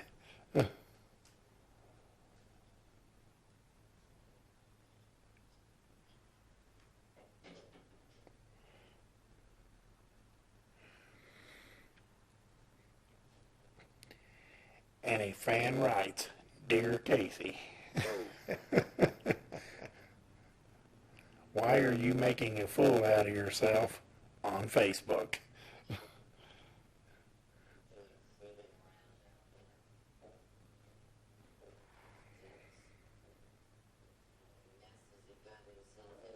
Now, I like how everybody can just walk in there. Nothing locked, all open. Well, I mean, a lot of universities probably were like that in the 80s. And my friend Trish is tuned in and watching. She's tuned in for a little bit of misery. Hi, Trish. She said, likes the t-shirt. I like it too, the Red Devil. Hot stuff, is that what you're talking about? The guy I used to work with said that I was the White Devil. And so, I don't know, I should have made a white one instead of a red one, but what can you do?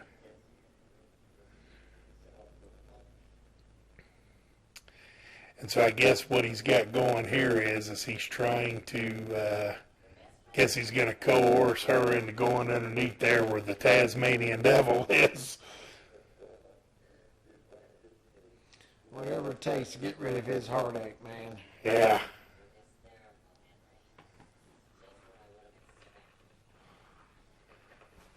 Well, I agree with him. If,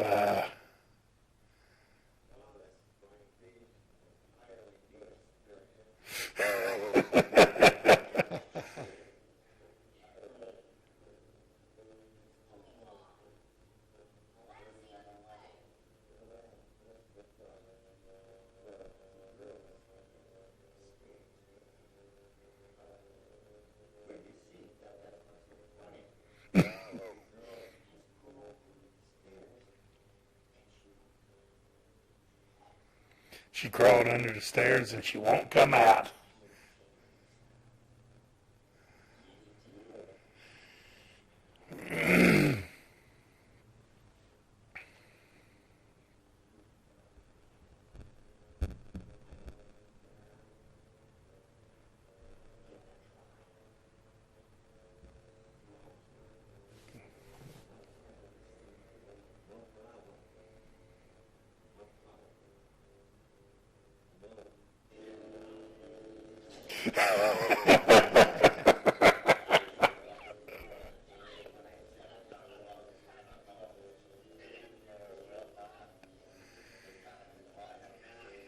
Get in there, Wilma. Tell it to call you Billy. Tell him to call you Billy. I love it.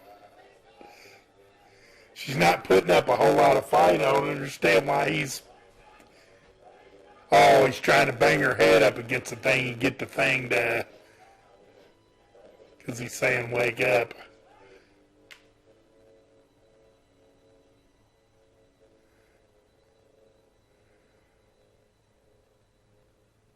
He's realized if he didn't beat her to death, at least the thing's not coming out. Maybe it's not there.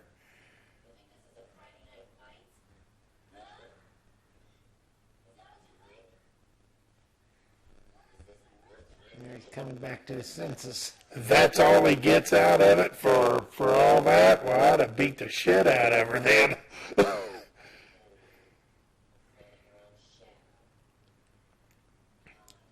See, now look at his hair. Look how it's all flared out.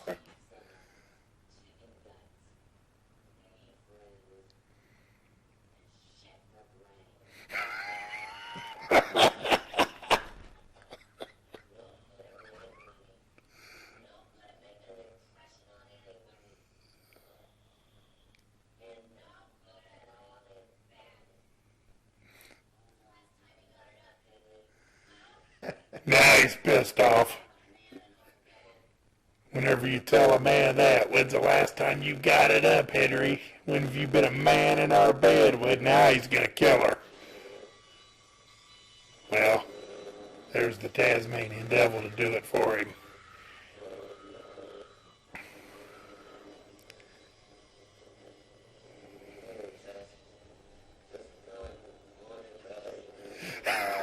Fluffy couldn't take any more of this, man. Yeah.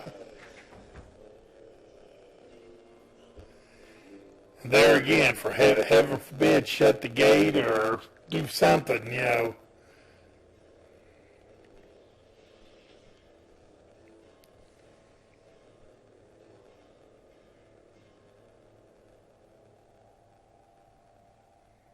I don't know the exact running time on these, but I think this one was the longest one, too.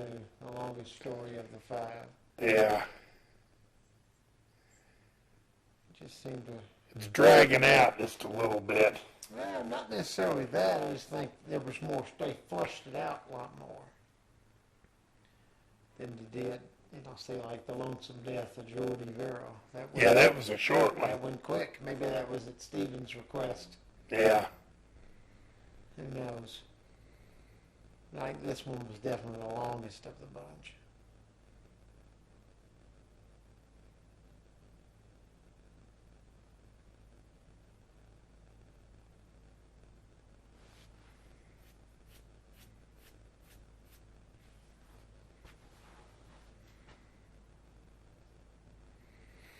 After three bites, I guess he ate all 3 of them.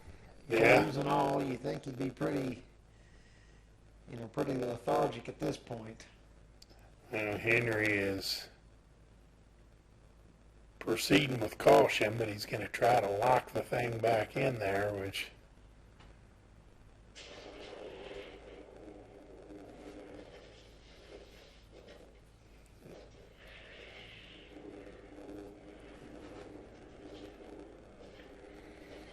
That's what I was saying they should have did from the very beginning. You get one chain on there locked, and then you can start putting them spikes back in there. But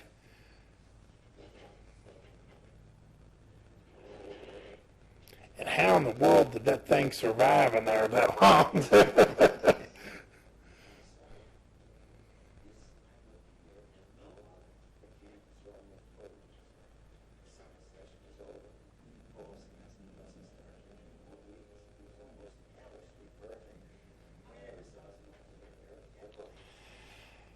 Gosh, I'm sitting here looking at the thing, and it is picking up my stomach growling a little bit.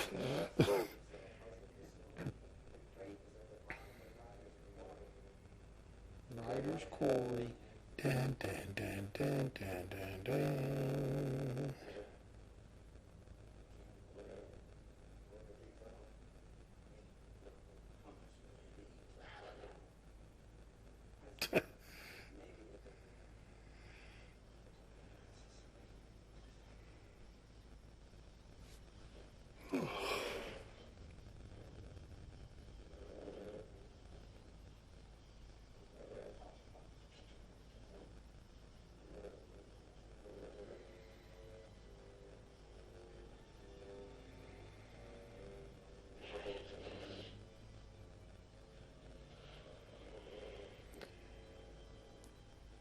Now, one thing you definitely don't want happening here is for that thing to crash and open.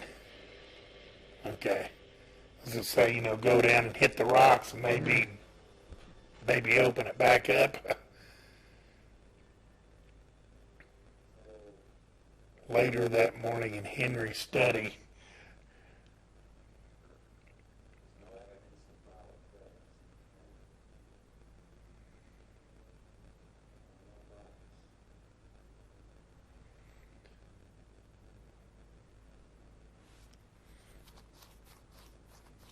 well, he was saying, I guess he's kind of acting like he's saving the professor's hide, when really he's kind of, it's really him. The professor didn't do nothing. He was a victim.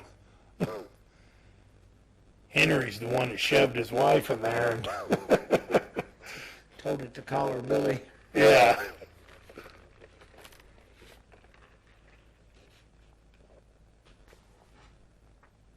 I guess Billy is the, Wilma's her name, and Billy's the drunken alter ego.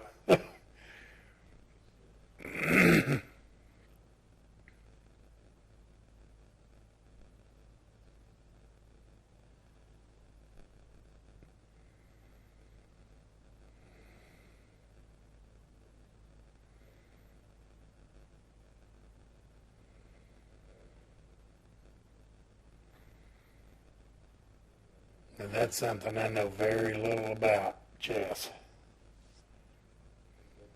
Well, it's a cerebral game. I played it a handful of times.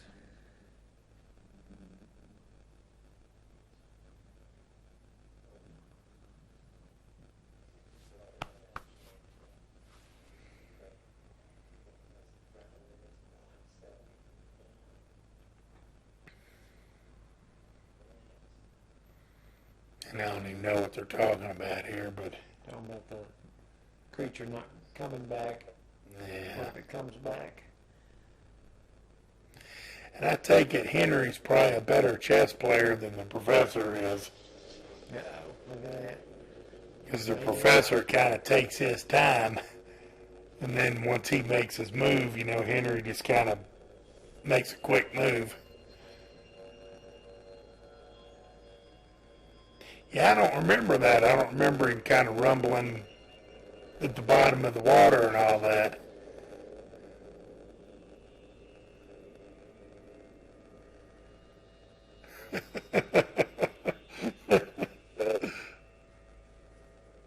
There he E.G. is. Marshall.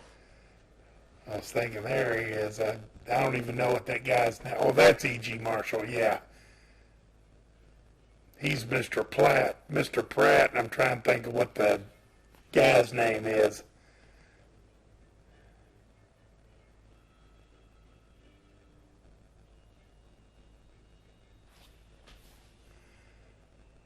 There's some high-tech equipment there.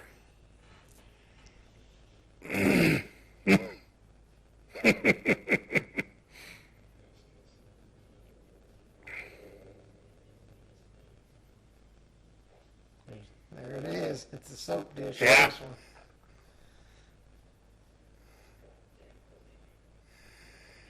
So I take it in this one, I take it Mr. Pratt here is OCD and germaphobe and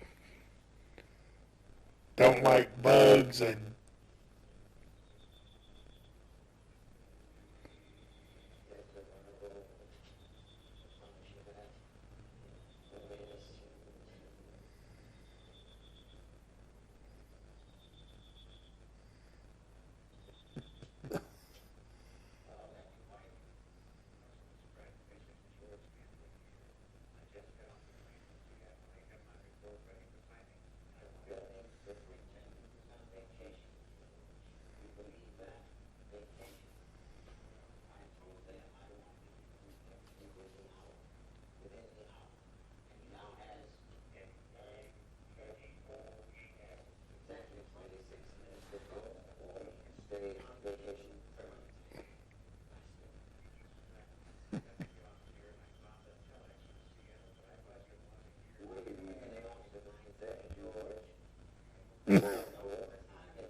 So he's the big owner, bosses everybody around, and Thompson Pratt. yeah, and told the guy, you know, who cares about your vacation? You get back in here, or else.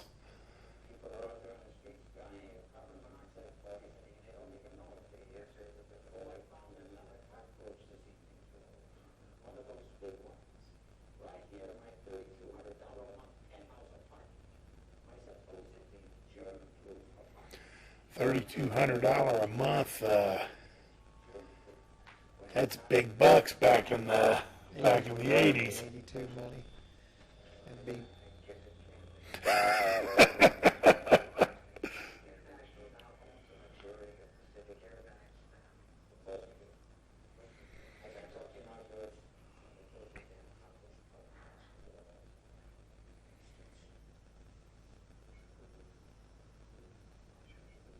Thompson Pratt.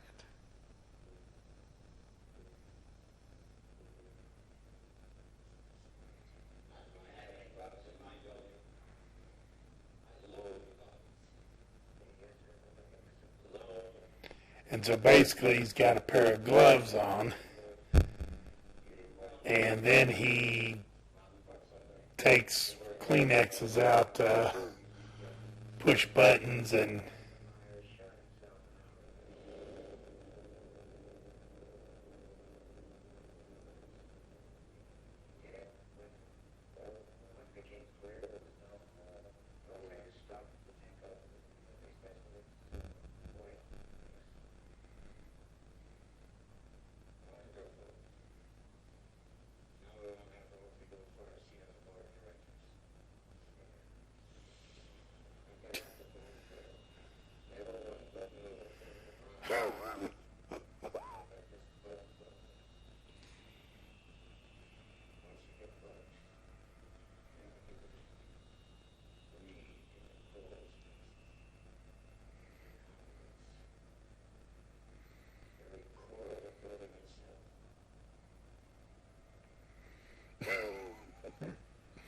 there's no worse feeling than a bug crawling on you.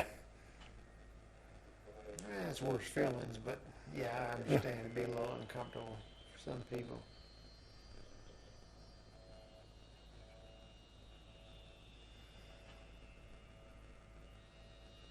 And he doesn't act like that bothers him at all, really.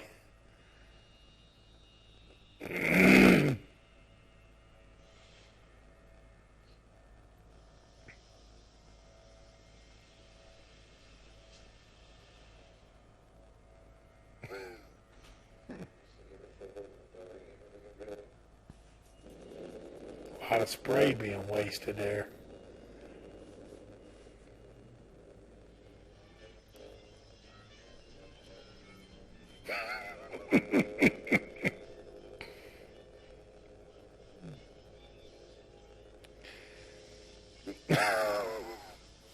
And boy, they picked the right guy for this too, because he looks like a madman going into it.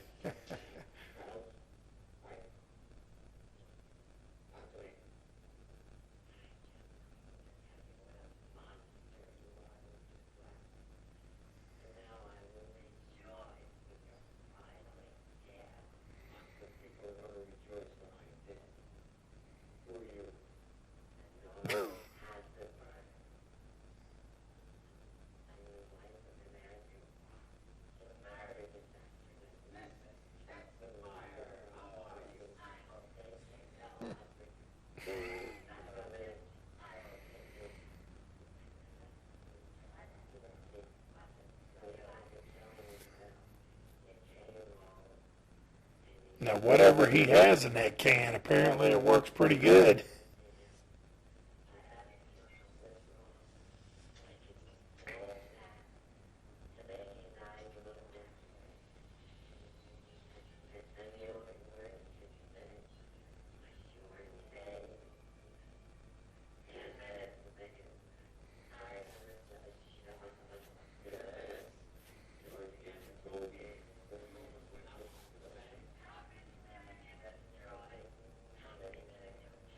He's going to sit there and listen to that crap.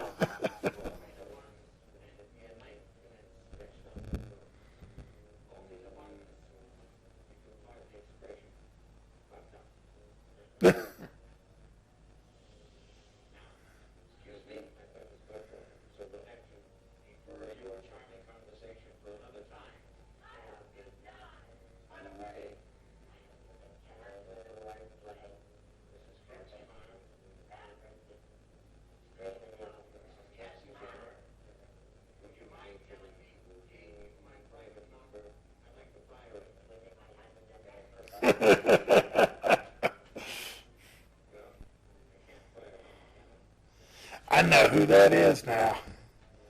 That's not E.G. Marshall. That's Larry Fine's son.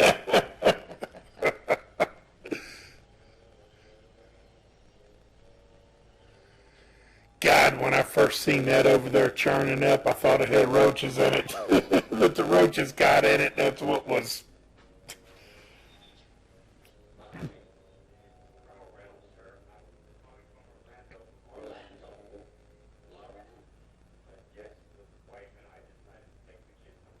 No, Orlando, Kentucky.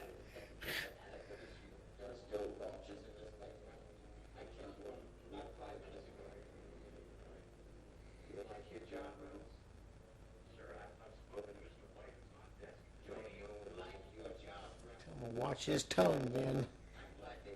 Mm-hmm.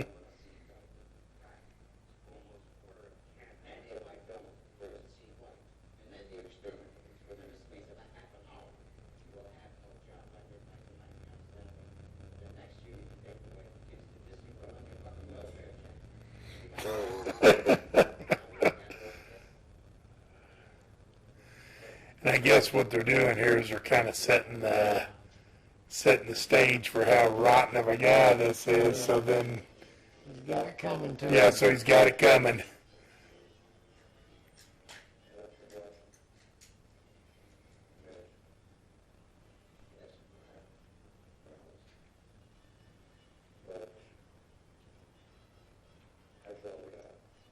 Judging by that shot, I guess this is set in New York City. Yeah.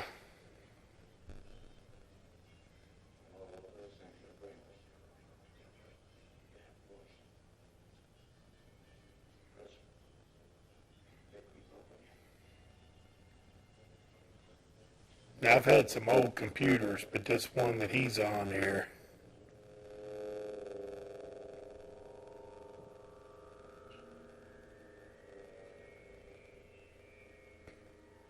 Ah, it did have roaches in it. It's been a while since I've seen this, too. Oh, my God.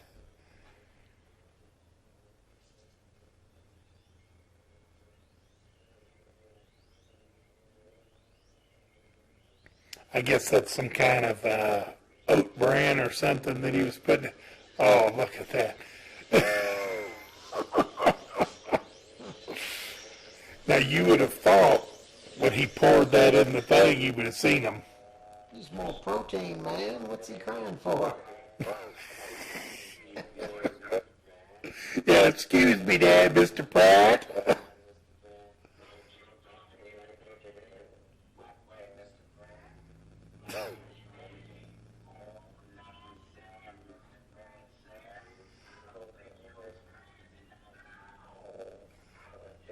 Oh, I originally thought that guy was like I guess he's the exterminator that they sent.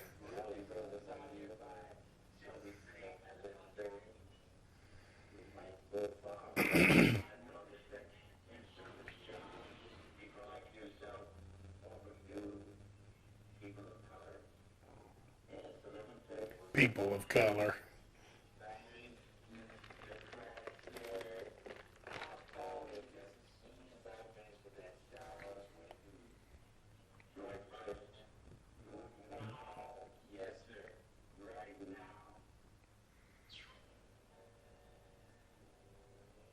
Huh.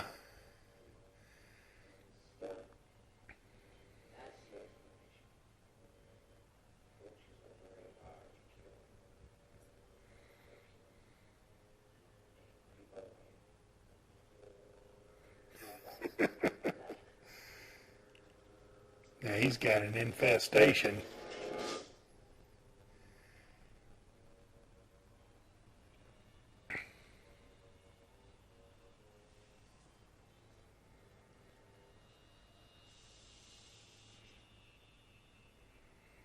Yeah, whatever he's got in that can, it kills him on the site, which is, Stings him. yeah.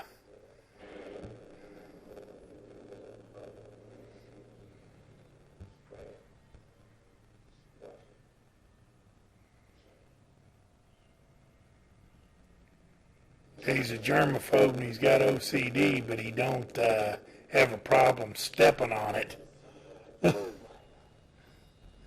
on his white floor.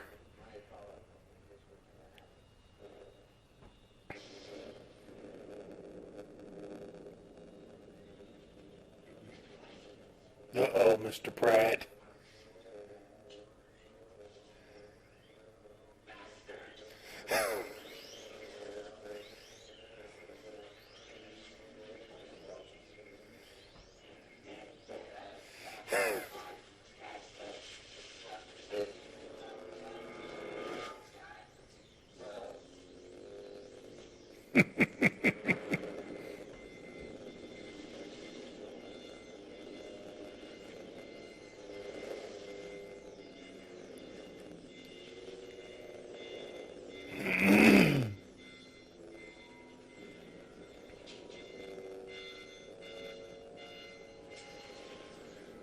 Yes, I guess the power and everything's starting to go off. It is making me itch a little bit. Yeah.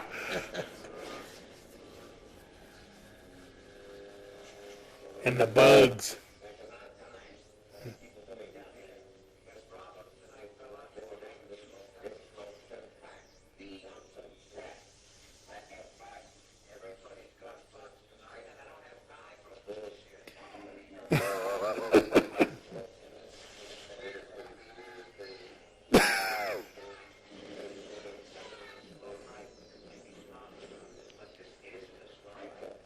Yeah, I guess when the Empire State Building and all that, the power all went out. I guess we're supposed to think that the bugs have taken over.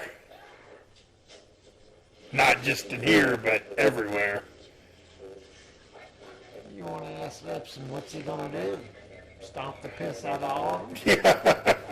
Time to have done that would have been in the beginning.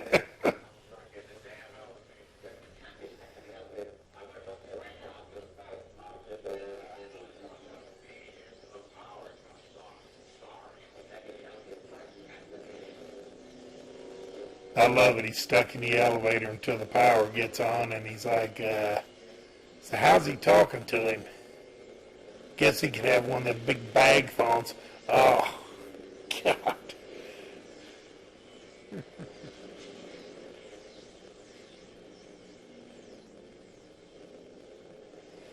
But he has a backup plan.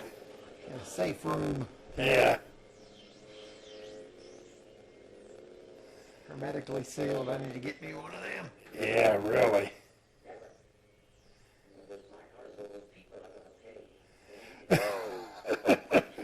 People are gonna pay.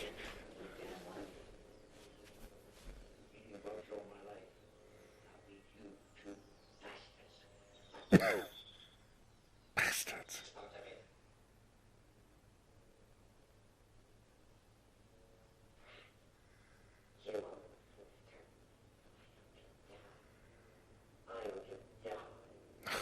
It's that lady again. Don't she have something better to do?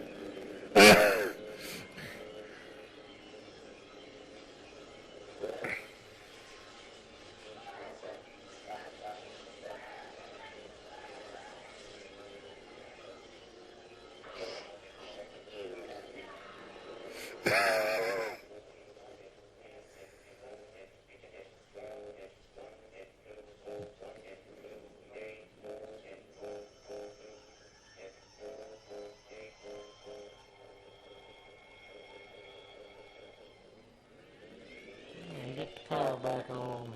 Everything's going to be all right. Well, that's a relief.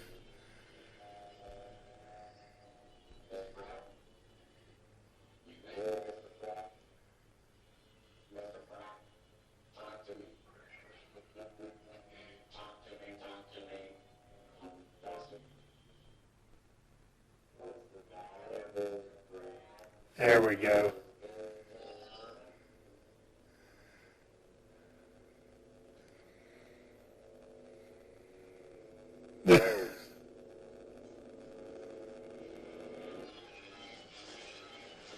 And boy, is that a good-looking fake head.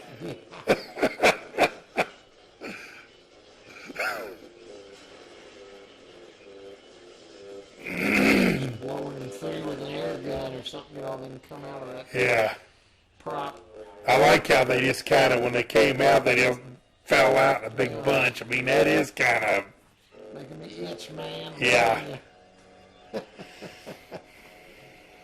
that's more gross than watching that green sludge come out of them ghosts or whatever in the second one.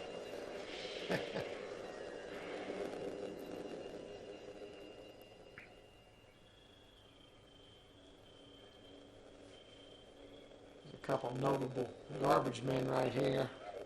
Yeah, it looks like my garbage man. Come over here and kick the can around, pitch the trash around, and Tom Savini's your garbage man?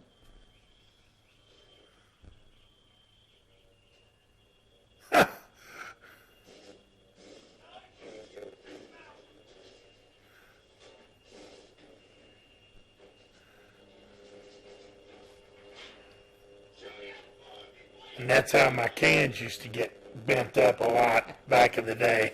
From that right there, shoving them around and slamming them around.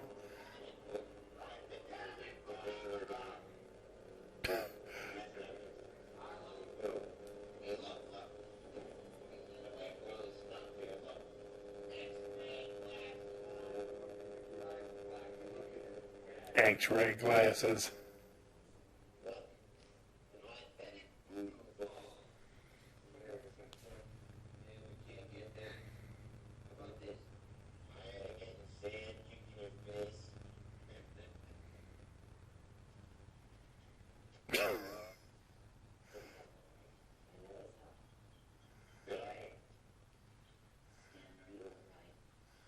Stan.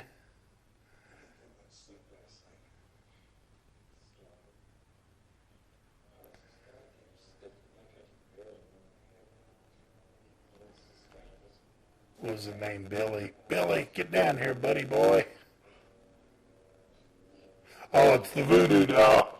I don't know if I've seen it this far in.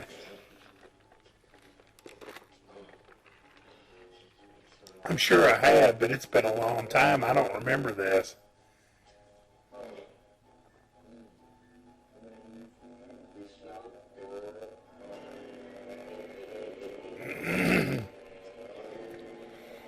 Now, this is the same year that Halloween 3 came out, and he had the mustache. Year before Halloween 3, was that 83? 82. 82.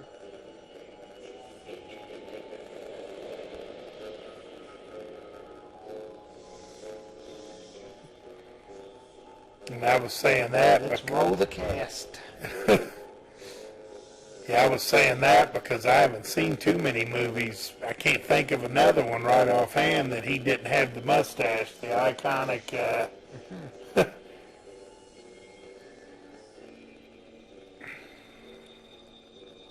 Christine Forrest, Bingo, Mac. Tabitha.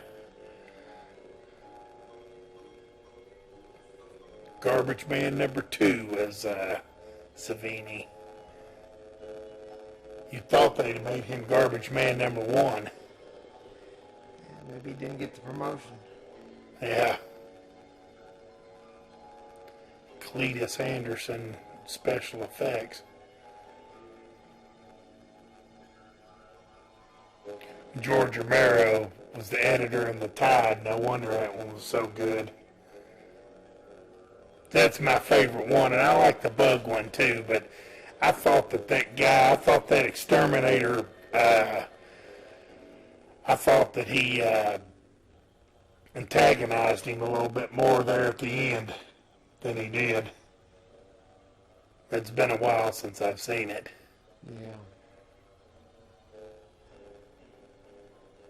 Because I just visualized him saying, like, you know, what's wrong, Mr. Plant? Well, all the stuff was crawling all over him, and he didn't really screw with him too much. Well, this one did pretty well. I mean, I think it's become more of a cult film in the years since.